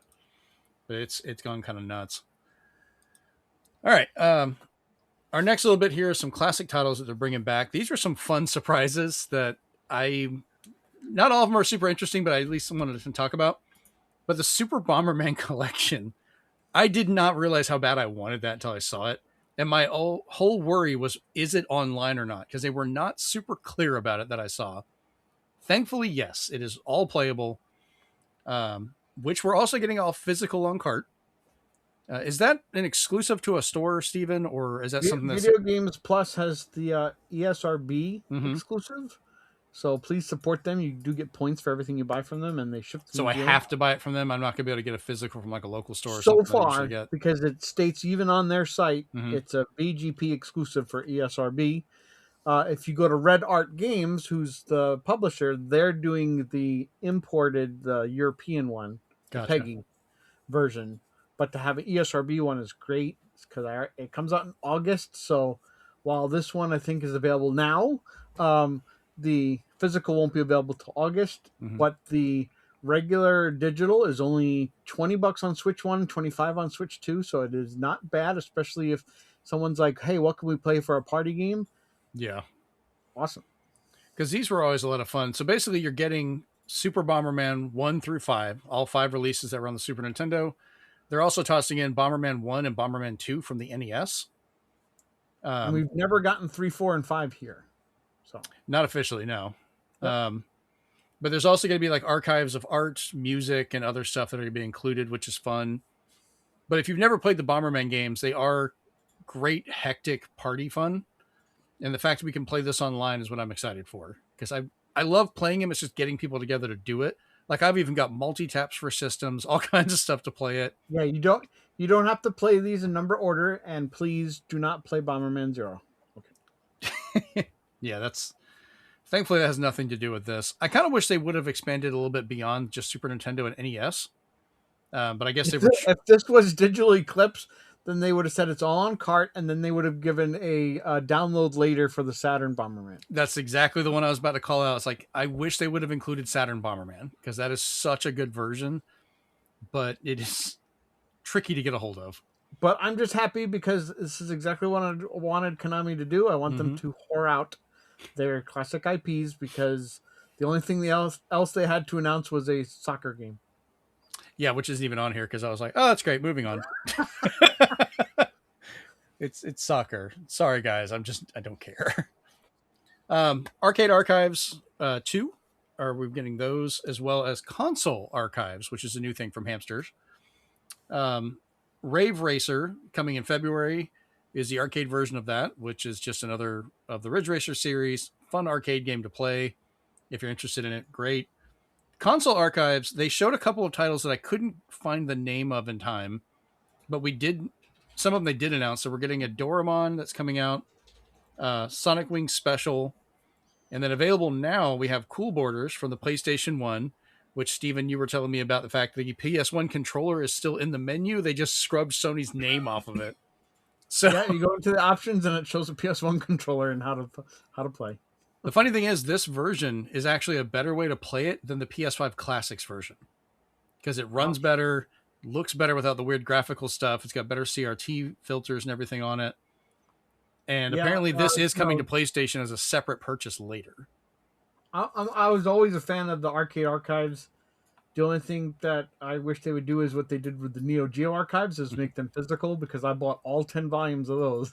Nice. The other one we're getting is Ninja Gaiden 2, The Dark Sword of Chaos for NES, which is also out now.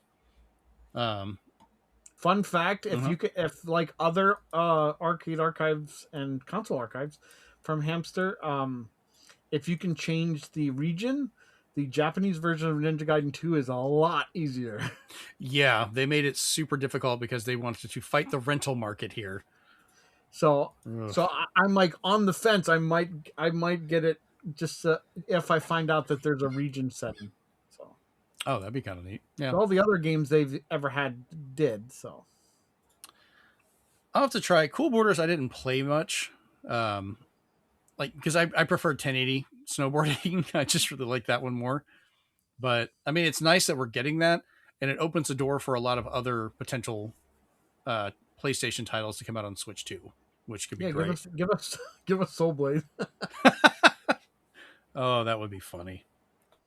One thing that we're not getting in the US, but apparently Japan is getting a Goemon collection, which is Mystical Ninja, that a lot of people might know here in the States.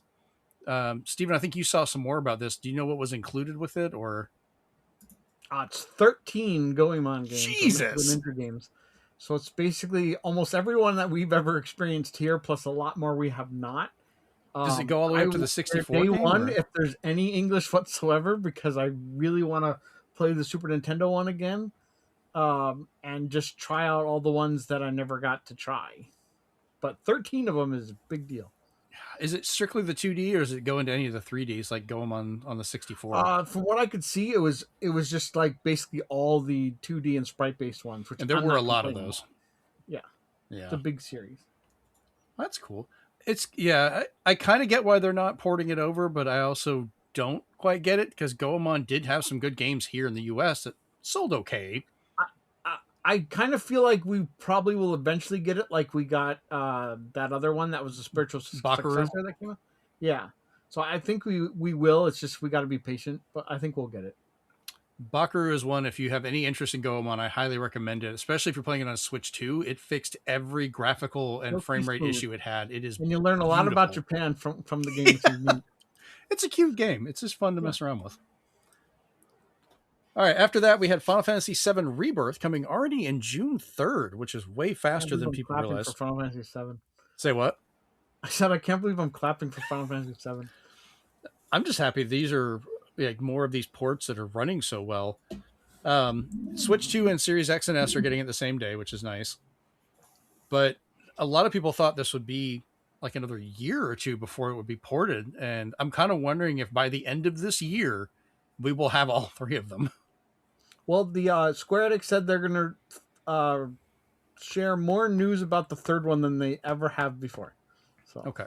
Because the third one's not out yet, right? We just have the first two. I'm not wrong on that. What we're guessing is because they're going to put that Rebirth out in June is that the third one will be on all the systems on the same day. That would be cool. Or more than likely, like maybe PS5, PC, Switch 2, and then Xbox will have to wait or just not get it because what the hell? Yeah, they probably will just cancel it for Xbox. Who needs it?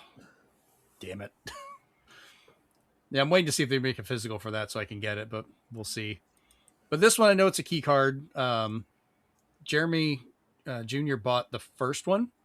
He got the key card release for that, so I will likely try it on there because I haven't played these yet.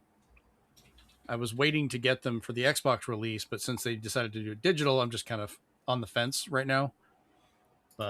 And they do have, which, you can judge me all you want because I have a backlog. That's fine. But just like the first one, the Intergrade, this one also will have the helpful modes where you can just be invincible and do maximum damage, so you can enjoy the story. Oh no, I have taken that to heart, just like you have. I do not care, nor do feel like I'm judged if I use it now. I'm just like, whatever. If I want the challenge, great. If I don't, unless it drastically changes the game around, I'm playing everything on the easiest I can because like I got games to play, man. Well, like I'm not going to use it, but like Resident Evil Requiem, I like the fact that they have the mode where it has the aim assist where it'll help you.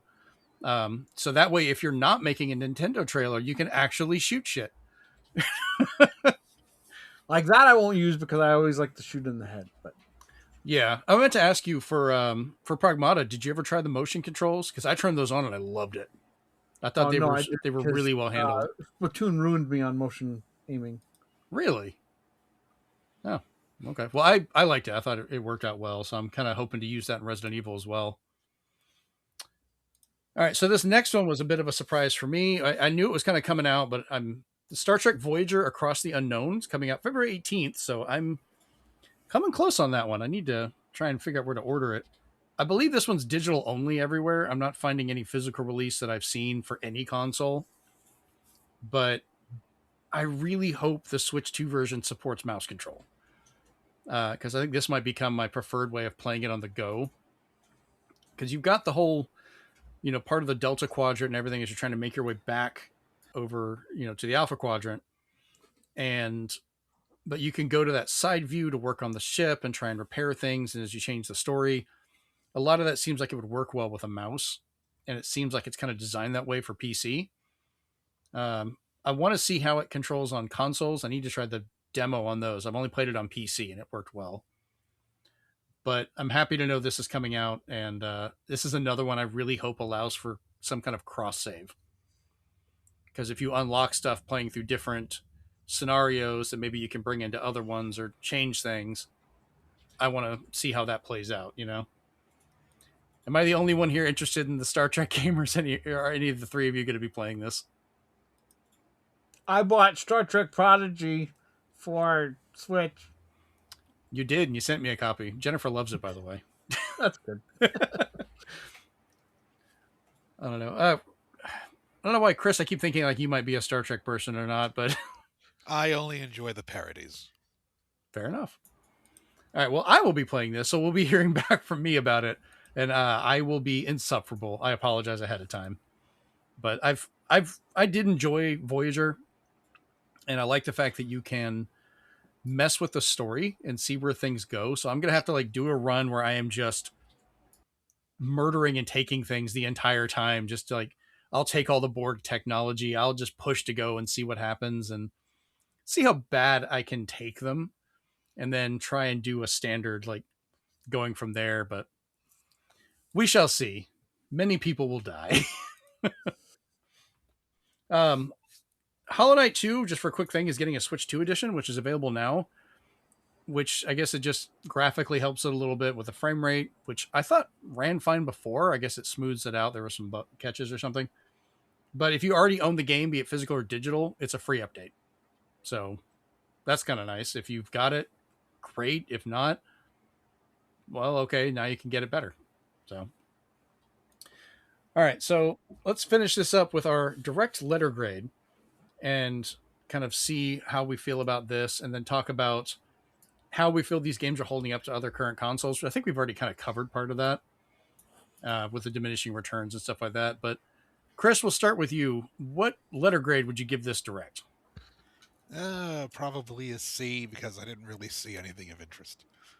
Okay. Steven, what about you? Because of like the amount of things I wanted, I'm gonna give it a C as well, because everything except for Bomberman I was excited for already, and it was just giving me more info. But Bomberman was a nice surprise.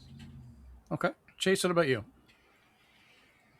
I mean, I've been kind of tossed up between D and C. I think I'll go with C. Damn. The only reason, well, there's just not really any game that I saw in there that I'm like, oh yeah, I definitely want to get this on Switch 2. Like, I would choose to get this on Switch 2 over anything else. That's true. I guess this is kind of, they have to be a marketing point for you to get you to buy the hardware. Yeah, I mean, Nintendo's already got me to get a Switch 2, because eventually I'm getting for Fire Emblem. So, like, it's not a matter of if, it's a matter of when. I'm waiting, Nintendo, for a Fire Emblem Switch edition, like a special edition Switch. Don't fuck this up like you did last time and not make one. My only hesitation would be worry about the price possibly going up. They're trying not to, but eventually it might. Well, price is going to go up anyway because it's Fire Emblem Special Edition. They'll touche. But yeah, I just like Resident Evil Requiem. I'm gonna get it, but I'm probably gonna get it on PS5. Like, it's just the Right. one game that they showed that I was like, damn, like, I really want to fucking play this game is Orbitals. Scramble. No, fuck you. I kind of figured it was Orbital, but I knew he had to get that jab in there. It basically looked like a Haze Light game that isn't a Haze Light. Like, it's the most Haze Light that you could get without actually being them. And I was like, I was here for it. So, like, I will have to get I'll have to get a Switch 2 for that as well, because I didn't realize that was Switch 2 exclusive. Mm-hmm. But no, I mean, yeah, that was. But I mean, there's some games on there that I thought actually looked cool, like Valheim. If we actually wanted to play that together, I would, just for shits and giggles, because it looked fun, especially with like to fuck around with friends and stuff. So it's not like it didn't show me things that I would want. It's just like it didn't necessarily say like, hey, this is why you need to get this on Switch 2, so to speak. For me, I know like Amiibo support. Yeah, no, I gave up on that a long time ago. I gave up on that. I tried to collect them a long time ago. Yeah, I know I'm into it, but I know a lot of people gave up on it. Yeah, no, it's like, but it showed off quite a few games, and it did Like it did all right. It did what it probably need. It probably did what it set out to do. Mm-hmm. Actually, to be fair, it's probably just. But yeah, no, I like I I need to actually try that Pragmata demo because I haven't actually touched that yet either. It's a lot of fun. Like I'm Yeah. shocked at how well it's turned out. I think no matter where we play it, it's going to be good, which is awesome. A game should be that way, you know. Yeah, it's familiar in the Resident Evil sense, Yeah. but because it's using the engine, duh.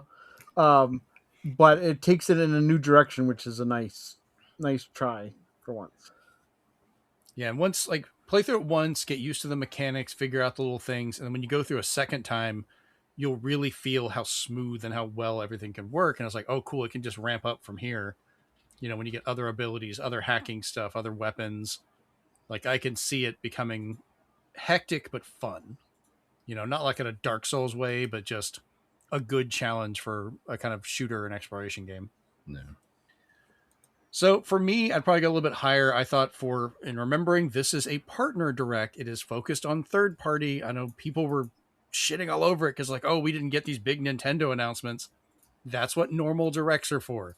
This is not one.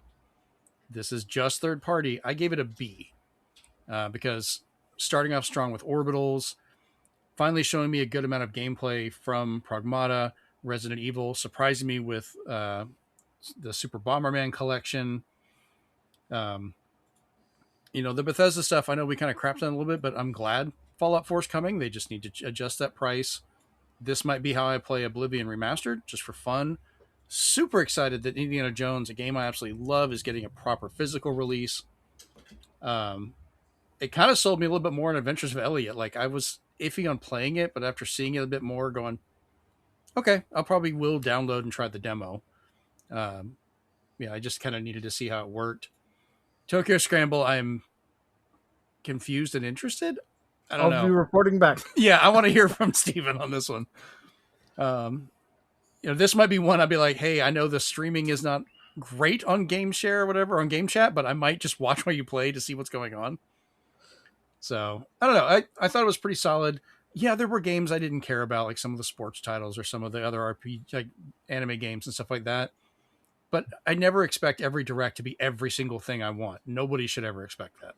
If you get a majority, you've had a good day. But like you're mentioning stuff like diminishing returns and stuff like that. Yeah. Even though when they were showing those, I'm just like, okay, as long as these have, if one, they're for other consoles, if they have console parity still, that's really what I'm looking for. Because it was disappointing with Madden where they were like missing a key feature that they had on all the other systems, but that was such a weird port. It had literally everything else. That the previous wrestling 2K25 was one, it was a code in a box, and two, they were missing the ability to download other people's creations, which is a big part because people would make their favorite wrestlers. Thankfully, they at least halfway have curbed that for 2K26. It will be a game key card, so good on them for that. Thank you. But yeah, it's that's what I like seeing more and more of, is less of the this is an impossible port and more of this looks like a really good version because it's got everything the other versions have. Yeah, I kind of wonder if we'll eventually move into a state, at least temporarily. Like, I don't know how it's going to be with whatever the next generation of hardware comes out, which Sony's kind of delayed the PS6. Microsoft has already announced that, they might have hardware in 2027, but that's going to be like super expensive. That we're kind of going to be extending what we have out now. So are we going to start hearing less of the impossible port and just kind of an expectation of there should be a decent version for Switch 2? Like developers can do it. Capcom, CD Projekt Red, and some of these other companies are proving, and Square Enix, surprisingly, are proving it can be done and done well. And thankfully, people are spending the money. I mean, Square's got to notice the fact of Final Fantasy selling so many copies on Switch 2. It's not a streaming version. It's an actual, you gave us a version, we'll buy it and play it. I'm really hoping we eventually get Kingdom Hearts back, because I would like that without being that stupid streaming version for any of them. But I mean, once again, it's, here's my Switch 2. This little thin thing like is playing all these games great. And that's a whole other thing of taking that with you that you don't get from the console versions. It needs more solder, so it's like bursting out of the back. I'm going to weigh this thing versus a normal, because I have it sitting here in front of me as a dark reminder of what to do. Time's yet to come. I'm going to weigh it because I have a Switch Lite because freaking Nintendo made a Zelda edition. And I was like, well, now I have to get one because I have all the Zelda editions. I'm going to weigh that one and then weigh this and see how much solder you added. I'm honestly curious. What's funny, Chris, is he's treating it like the characters treated the monkey in that Stephen King movie. Oh, boy. What? He's just staring at it and he's just like, oh, it's going to be bad. It's right here. And I am terrified to see what's in this thing because it's swollen. Like, that should not be right with freaking solder. That's the power. Now you're playing with power. Solder power. Oh. You were power's why on it. Just has an error laws code. Get made. It just has an error code. It works. Error codes, yeah, too much solder. All right, let's go on to our last main story for tonight. So, real quick, I want to talk about this because, well, we do podcasting, if you haven't noticed, and we're not big fans of AI. We've also made that very clear. Sony's trying to use AI to make podcasts, which I'm not for. So Sony has patented personalized AI-generated podcasts that are hosted by PlayStation characters.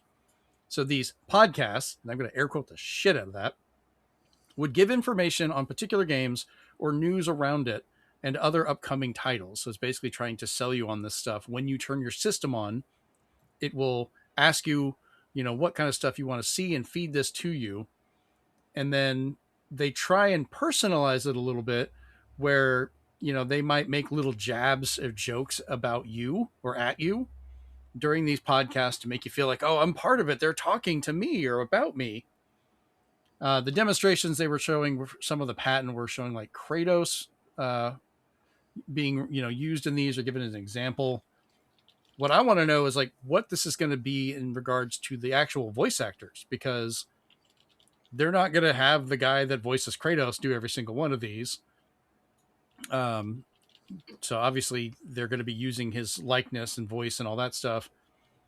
This apparently ties into one that we saw a few months ago from them that had Aloy from Horizon Zero Dawn show up, where they had an AI tech demo of her talking, and the actual voice actor was, which was Ashley Birch, was like, yeah, I didn't know what the hell this was about. Like, I had nothing to do with this, and they're just kind of using my voice and just went with it. So how are you going to feel about this when it pops up on your PlayStations eventually asking if you want your own video game led podcast? I'm curious to see your thoughts on this. Chase, I'll start with you. I was going to say, do your job, Internet. If you're good at anything, it's taking AI and ruining it. So do it. How long before Kratos calls for like Nazi stuff? Like, read Mein Kampf, boy. Yeah. Go ahead, Chase. Sorry. Yeah, I don't know. I guess wait to see. Like, when I read it, I was like, this doesn't sound like it's going to actually go well. But then again, too, like, there's a lot of times where Sony, I mean, to be fair, it's all of them, but like all three of the companies, they'll actually make patents and then they'll never actually do anything with them. Half the time, they're just making patents to keep other people from being able to do these things.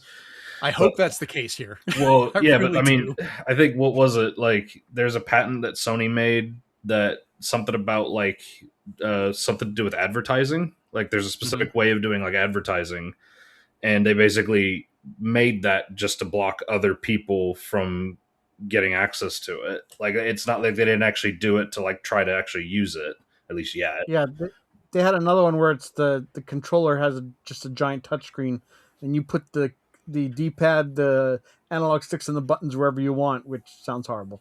Yeah.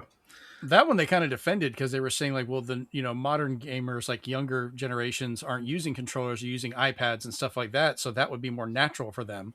So that And might sadly become something real. Well, I was gonna say, like, to me, that would actually make sense, just because, especially with like the younger generation, you got a lot of people that are playing like stuff on the iPads and mobile phones, and where you actually do that, like all the buttons are up on the touch screens. Mhm. So, but yeah, I'm curious to see if this actually comes to fruition. It may not. We'll see. And if it does, yeah, the internet will do its job. So the internet will always do what it does. I think best case scenario is, we made the patent so we can stop others from doing it. It would be great. But I also kind of worry because so many companies are just diving in headfirst into AI bullshit that Sony might actually do that and think this is some means of advertising and all. And then, Chris, did you have any thoughts on this from some of the voice acting side of it or the actual mechanic itself? Well, for one thing, I can't wait for them to get Kratos to glitch out and make an entire pecan pie recipe, because that's usually what they do for this sort of thing. But yeah, I think once the voice actors are involved, there's probably going to be a lot less that's going to be allowed. So, it feels too loose in terms of what you can do. So, I think if they do a podcast like that, it's either going to be incredibly restricted or just a test that will eventually be, screwed with. So we shall see, as Chase says. Yeah. And Steven, any thought from you? I can't wait to see the jokes at the video game player's expense. We looked online and saw your parents are getting divorced before you actually find out. You're like, what the fuck? Go ahead, Chase. Something that just came to mind, actually. So this is something also that's just a thought is, sometimes when they make these announcements, they're not actually making these announcements for us. They're making these announcements for investors. So it could also just be that, like, because AI is the buzzword right now, and that's what's getting the investor money flowing, they're just chucking this out there for them. Well, they didn't even do the big announcements. Just usually when companies do the patents, people find them, and that's what came out. Same thing happens with Nintendo and all that. But yeah, you're not wrong. That could be the case as well. So that's actually something too. Like, sometimes a lot of these, Sony doesn't make bad business decisions, so this will be perfect. Nobody makes bad business decisions. Yeah. At all. Let's look at Microsoft. Look at how the PS5 can, the original model could sit What was that sideways. new game that came out, Highland or something, that is absolute trash right now? Yeah. Oh, man. All right, let's jump over to the speed run. No, I'm not even on the right screen. Come on. Nope, didn't want to do it. There we go. No, I'm having technical issues. All right. Oh, it was sitting there. I was in the chat for here, and it was still clicked on that. So I'm like clicking on the window, so it's putting the number down in the chat. That's why it wasn't working. Anyways, Steven, go ahead. So yeah, we got a few little quick news tidbits that they didn't elaborate on at all on most of these. First off, another shadow drop from Nintendo. They're like, hey, in case you forgot about Game Boy, because Virtual Boy's coming in a couple weeks. Here's Balloon Kid and Yoshi. Not too bad. It's good to just have some more games. A fun fact for Balloon Kid, if you go and get the Japanese version, well, it's not in English, it's the Game Boy Color release in full color. So you can play the Japanese one in full color. Oh, neat. Yeah, fun little fact. Like the internet likes to do, recently Space Station Silicon Valley has been recompiled and is out now for PC. So it took a 1998 N64 platformer by DMA Design, which, yes, doesn't mean anything. So if you've ever wanted to play an N64 game in perfect resolution, there you go, guys. It's been recompiled for you. It's such a funny game. Play it. And then Guerrilla got bored of doing realistic games, and they've announced Horizon Hunters Gathering for PS5 and PC. It is a 3-player co-op, and it is basically like Monster Hunter World meets Fortnite, because the graphics have changed to be more cartoonish and less realistic looking. So some people are liking it because it's got more personality than trying to get too realistic. So it's going to be a wait and see. No release date. Just hey, we heard there was a partner showcase, so we're making a game too, guys. Yeah. So I think with that one, my theory on it is the simpler graphics, just like with what Fortnite does, is they're trying to make it identifiable while you're playing online for what things are, kind of because it simplifies things. And it's also because they're releasing on PC, it broadens the market of who can play it. And that's what they're trying to push for this multiplayer. They want to get as many people involved as they can. So it's doing the Fortnite where they can lower the resolution, lower the complexity, but the art style kind of keeps it looking somewhat better. It's like what Nintendo does for a lot of their stuff too, where they can scale things. That's my theory, but continue. And then we have Chase's wishes have finally and prayers have been answered. They will be making a Tech Mobile movie coming from Tango, which I've never heard of in my life. So they've probably made some of the greatest movies we've ever known, but we just didn't know they were making them. Who knows? Blizzard just had their Overwatch state of play, basically, where they talked about their game. They've decided now that they're dropping the 2. So now Overwatch 2 is now just going to be known as Overwatch. So in case you're confused, keep being confused. They did drop that they're going to make a native Switch 2 edition, which is nice to hear because you're wondering when some of these games that are playable with large crowds are going to be coming to Switch 2 other than Apex Legends. And then another nice thing is they've decided, maybe you guys were right, and future DLC and such is going to be more story and lore based because they want to have more story events and less just collaborations. Their latest collaboration right now is Hello Kitty. So if you've ever wanted to outfit your favorite characters in Hello Kitty gear, watch the trailer. I'm sure Chase is going to be like, what are they doing? Luckily, Reaper doesn't get a Hello Kitty skin, so you're okay. I think only the one guy does, the musical man. I forget his name already. But anyway. Yeah. Lucio. Lucio. Thank you. Yeah, Lucio gets like one of the characters' like skins, or whatever. That makes sense. But then other than that, they did announce like 4 new characters. The most exciting one for me is a kitty cat with jets. So I'll be trying out that character for sure. So you can just ride around with a little kitty cat that has jets everywhere and guns to fire. So that ought to be fun. I can't remember And last time I played lastly, Overwatch. if we didn't think the next Xbox will be expensive, they've decided they like what the Steam machine's doing. So Epic Game Store said, yes, our Epic Game Store is coming to the next Xbox as a storefront on it. Lovely. So they hope to integrate all their available games on the Xbox, which basically means to me, so there's not going to be a lot of Xbox games releasing for the system if you're going to have a storefront like that. No kidding. One other thing I wanted to add to this before we move on to the big question. Nintendo had to retract one of their own statements. They had said before that you could use the Nintendo Labo VR kit to play Virtual Boy games. They came back and said, no, in fact, you cannot use that to play them. So you still have to purchase either the $100 Virtual Boy model or the $25 cardboard model, which is basically just a modified version of the VR headset. But for some reason, it will not work when playing those games. So that kind of sucked. I was actually going to go get the Labo VR just to go ahead and play it and not worry about ordering one now until I was ready for it. So, weird little thing. All right, so let's jump over to the big question for this week. So this is one that Stephen came up with that we'll just kind of go through this list for fun. But what is a favorite game you have played on each and every Nintendo system you owned? I can still list all of them here. 3DS and DS are 2 separate systems too, though, just so we're aware. Also goes for Game Boy and Game Boy Color. But Stephen, since you started this, we will have you start the list as well. Yeah, I'm going to spitfire. For the NES, Nintendo Entertainment System will be Mendel Palace, one of Game Freak's first games. You can still play it on the Namcot collection on Switch, so it's still available to play. It's awesome.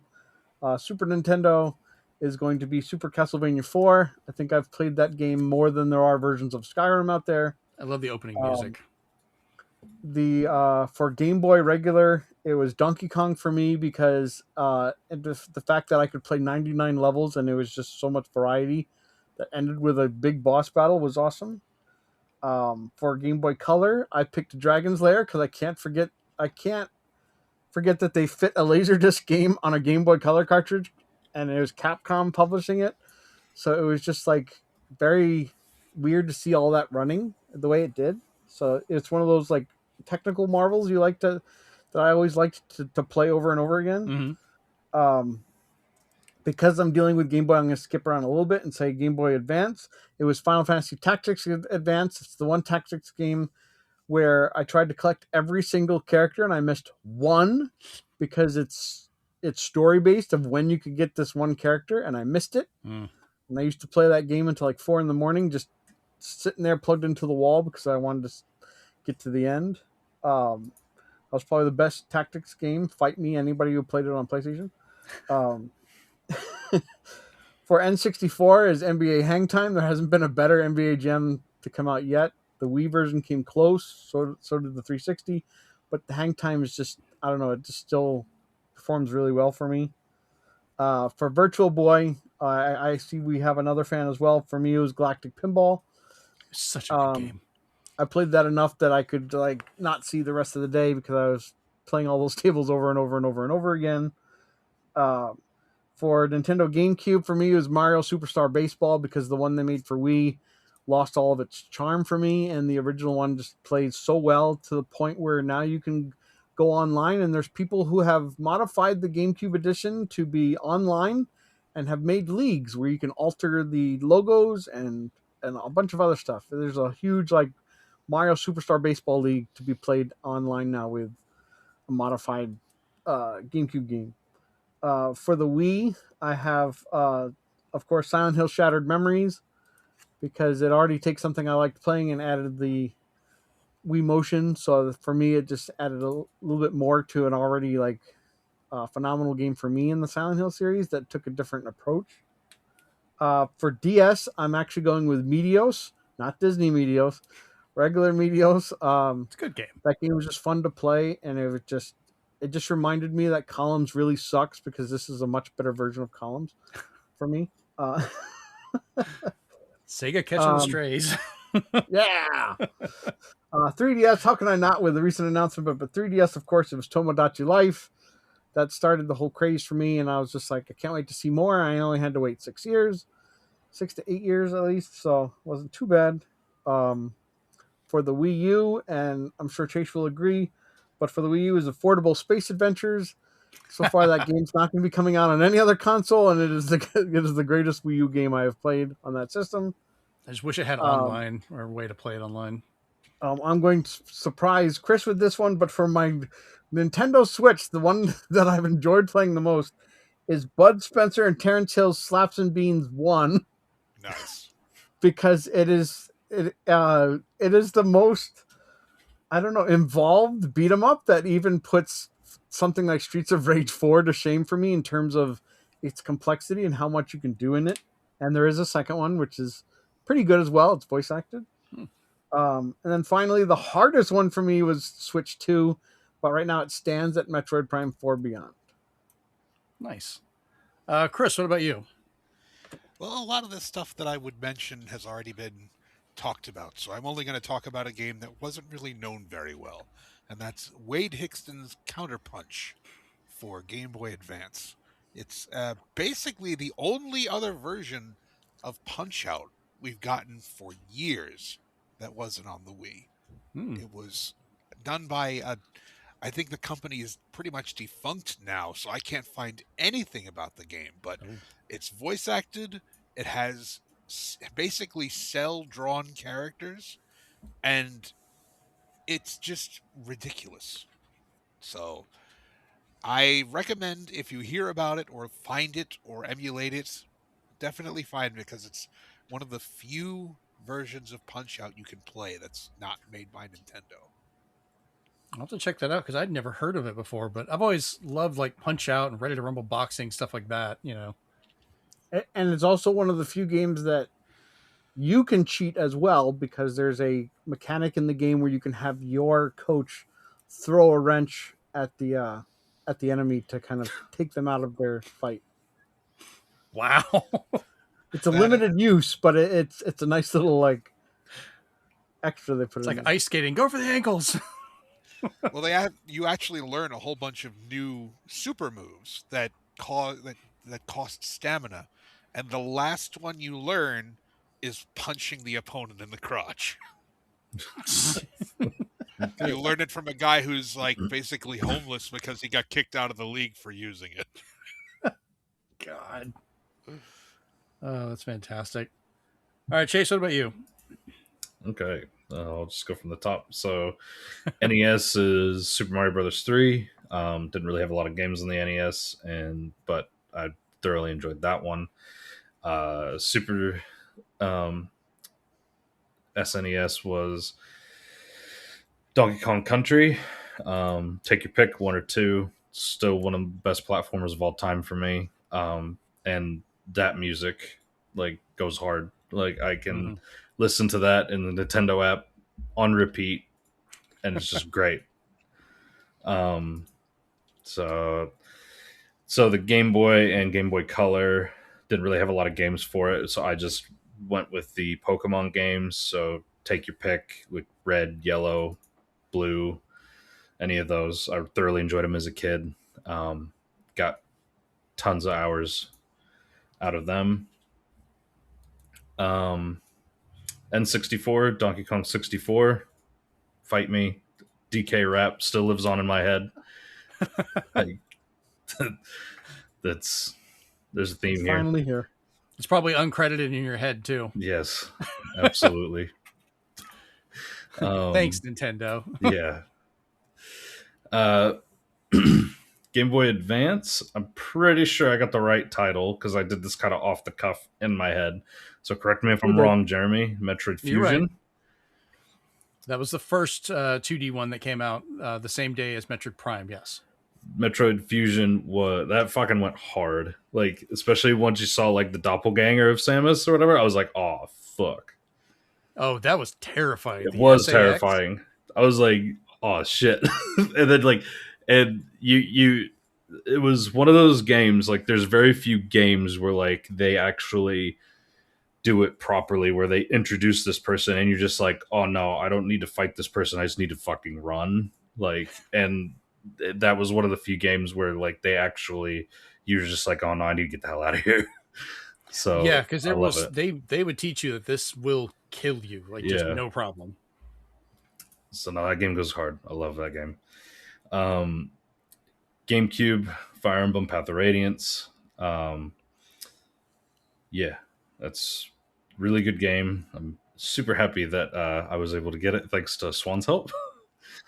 And now you can play it on Switch Online without having to worry about the I cost. know. If you get a it's Switch amazing. too, yeah. Yeah, once I get that, that'll be good. I'll probably end up going through another playthrough on that. 3DS is Fire Emblem Fates, one of the first Fire Emblems where you like had to make this choice at the beginning, and you could go through either campaign. Both campaigns are absolutely fantastic. I got the special edition, thankfully, where I was able to just have it all on one cart. I have that one as well. Boy, it goes for some money now. Yeah, well, it's what I was more afraid of the fact because it's a Fire Emblem special edition that anything Fire Emblem Limited I tend to not get my hands on. So I was just happy I got a hold of it.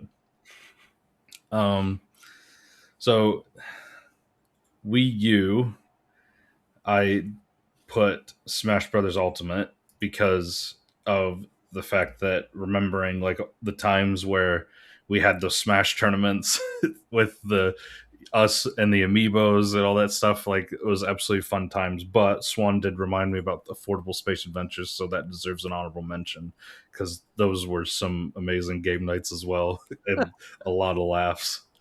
And just to correct, because I will be pedantic about this, Smash Ultimate was on the Switch. The one for the Wii U was literally called Nintendo's Super Smash Brothers for Wii U, because it was also Smash 4. Oh, okay. Yeah. If you want to get it's just on the technicality of it. And, Little delay. yep. Well, because Ultimate was such a different thing when they released it on the Switch. It's still a great game either way. For the Nintendo Switch, I picked Fire Emblem Three Houses. Couldn't really I'm not seeing a pick that. pattern. Yeah. Donkey Kong and Fire Emblem. Just Not a bad choice. no. Two things he's going to get on Switch too. Yeah. So And they're good. At least I don't know about the Fire Emblem part yet, but like Donkey Kong was great. So I all right, so yeah. So to finish this up for me, I'll go through these kind of quickly because I had all of them. But so for the NES, I actually went with Mega Man 6 because it may not have been the best Mega Man, but it was the one I played the most of back in the day. Me and my little brother used to play it. I still have my copy. The fact you could get like have Rush come down and become like a jetpack and stuff like it. Punch. Yeah, it was fun. Nice little change on that.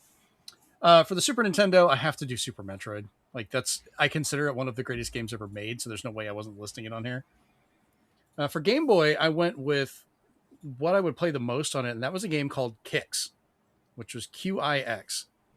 It's just a simple puzzle game where you're just trying to move an icon around to take up a certain percentage of the screen. The more you can get in each chunk, the higher the score you'd get while you're avoiding these little pieces that are flying around. But I will still go back now and play it and enjoy it and catch myself like an hour later, like, oh God, I need to do other stuff. I've been here playing the whole time. So it's just pure puzzle stuff. If it wasn't Tetris, this was my go-to. For Game Boy Color, I actually had two choices. Legend of Zelda Link's Awakening DX. This is the way I normally played it because it was such a good version of the game.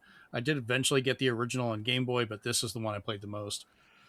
But we're talking about technical enhancements. And one that I found that shocked me was Street Fighter Alpha on Game Boy Color. It's a full Street Fighter. Like, I don't know how the hell they did it, but it plays really well. Like, it's just so weird to see. For N64, I had to go with Resident Evil 2 because it's a technical masterpiece and pretty much my favorite way to play that game. And Resident Evil 2 is one of my top 10. So obviously we're going to go with that. Virtual Boy, Steven, you already mentioned Galactic Pinball. Still one of the best games to play on the Virtual Boy, so go for it. Wario is probably the best one, but Galactic Pinball's up there. Game Boy Advance, I went with Advance Wars. I love the Metroid games and everything else on there, but Advance Wars, I put so much time into that, and that was the beginning of that series for me, where I could go back and start messing with some of the versions of Famicom Wars and stuff with English translations, and then it would move on to other systems, and I'm still playing them today. For the GameCube, I went with one of the launched games, which was Star Wars Rogue Leader Rogue Squadron 2. Still an absolutely fantastic game. One of the best flying Star Wars games I think ever made. It just holds up. I remember because technically that is one of the first times you ever saw a Star Wars movie on a DVD format was on that game, as completely useless fact because I love those. For the Wii, I picked Zack and Wiki Quest for Barbarossa's Treasure. This was one of my favorite games on that system because it really used the Wii remote in such a creative way. The pointer was great, almost like mouse controls for moving stuff around, but then you'd have to use it to like be a crank or to hit something or to flip a lever or, all these different mechanics. And it worked so well, but it was something you could not realistically do on another system. Yeah, it might just be a button press, but that's boring. Like, this made it a fun mechanic for that game. For the Nintendo 3DS, I went with Monster Hunter 3 Ultimate, and I'll go ahead and jump ahead. I also did that for Wii U because the two of them connected, and it was the first time you could just move your save between the two systems and play them together. So we'd be up at the college playing Monster Hunter 3 Ultimate together, but then they would also come over to the house. I'd be playing on the TV. They would hook up their 3DSs, and we would all play together, which was just such a fun mechanic that they don't really do much anymore. You can kind of do it on some of the Switch ones, but not as easily. For the Nintendo Switch itself, I went with Breath of the Wild and Tears of the Kingdom. Yeah, it's a safe bet, but good God, those were fantastic. I put so much time into them. And then lastly, for the Switch 2, I just ended up going with Cyberpunk 2077. simply because I put more time into this version of it than I think I have on any other system. And it's just a lot of fun. All right, so I think that about wraps everything up for this week's show. So we'll go ahead and close out the big question for this week. All right, well, once again, I've been your host, Jeremy Powers. This has been episode 207 of the Zenspath Entertainment Network Podcast. Find us online at zenspath.com or wherever you find your podcasts, or watch the video version over on YouTube. Leave us a like, subscribe. That helps a lot with the algorithm. Leave us a comment. Let us know what your favorite games were for each of the Nintendo systems down below. We'd love to hear about that. You can also find us over on our Discord, where we'll talk to you directly on a lot of this stuff. We've got a small but fun group that talks shit about a lot of things. But yeah, like I said, once again, it's been the Zenspath Entertainment Network Podcast, and we're out. Peace. Is it SNES or SNES? SNES. This has been a production of the Zenspath Entertainment Network Podcast by the staff at zenspath.com. The show is created and edited by Jeremy Powers. You can find the video edition of the show on our YouTube channel at ZenspathCom. The audio edition is located wherever you find your podcasts. Links to all versions of the show, as well as to our Discord where you can talk with us directly, is located at www.zenspath.com. Please leave us a like, thumbs up, comment, and review where you can to help us grow.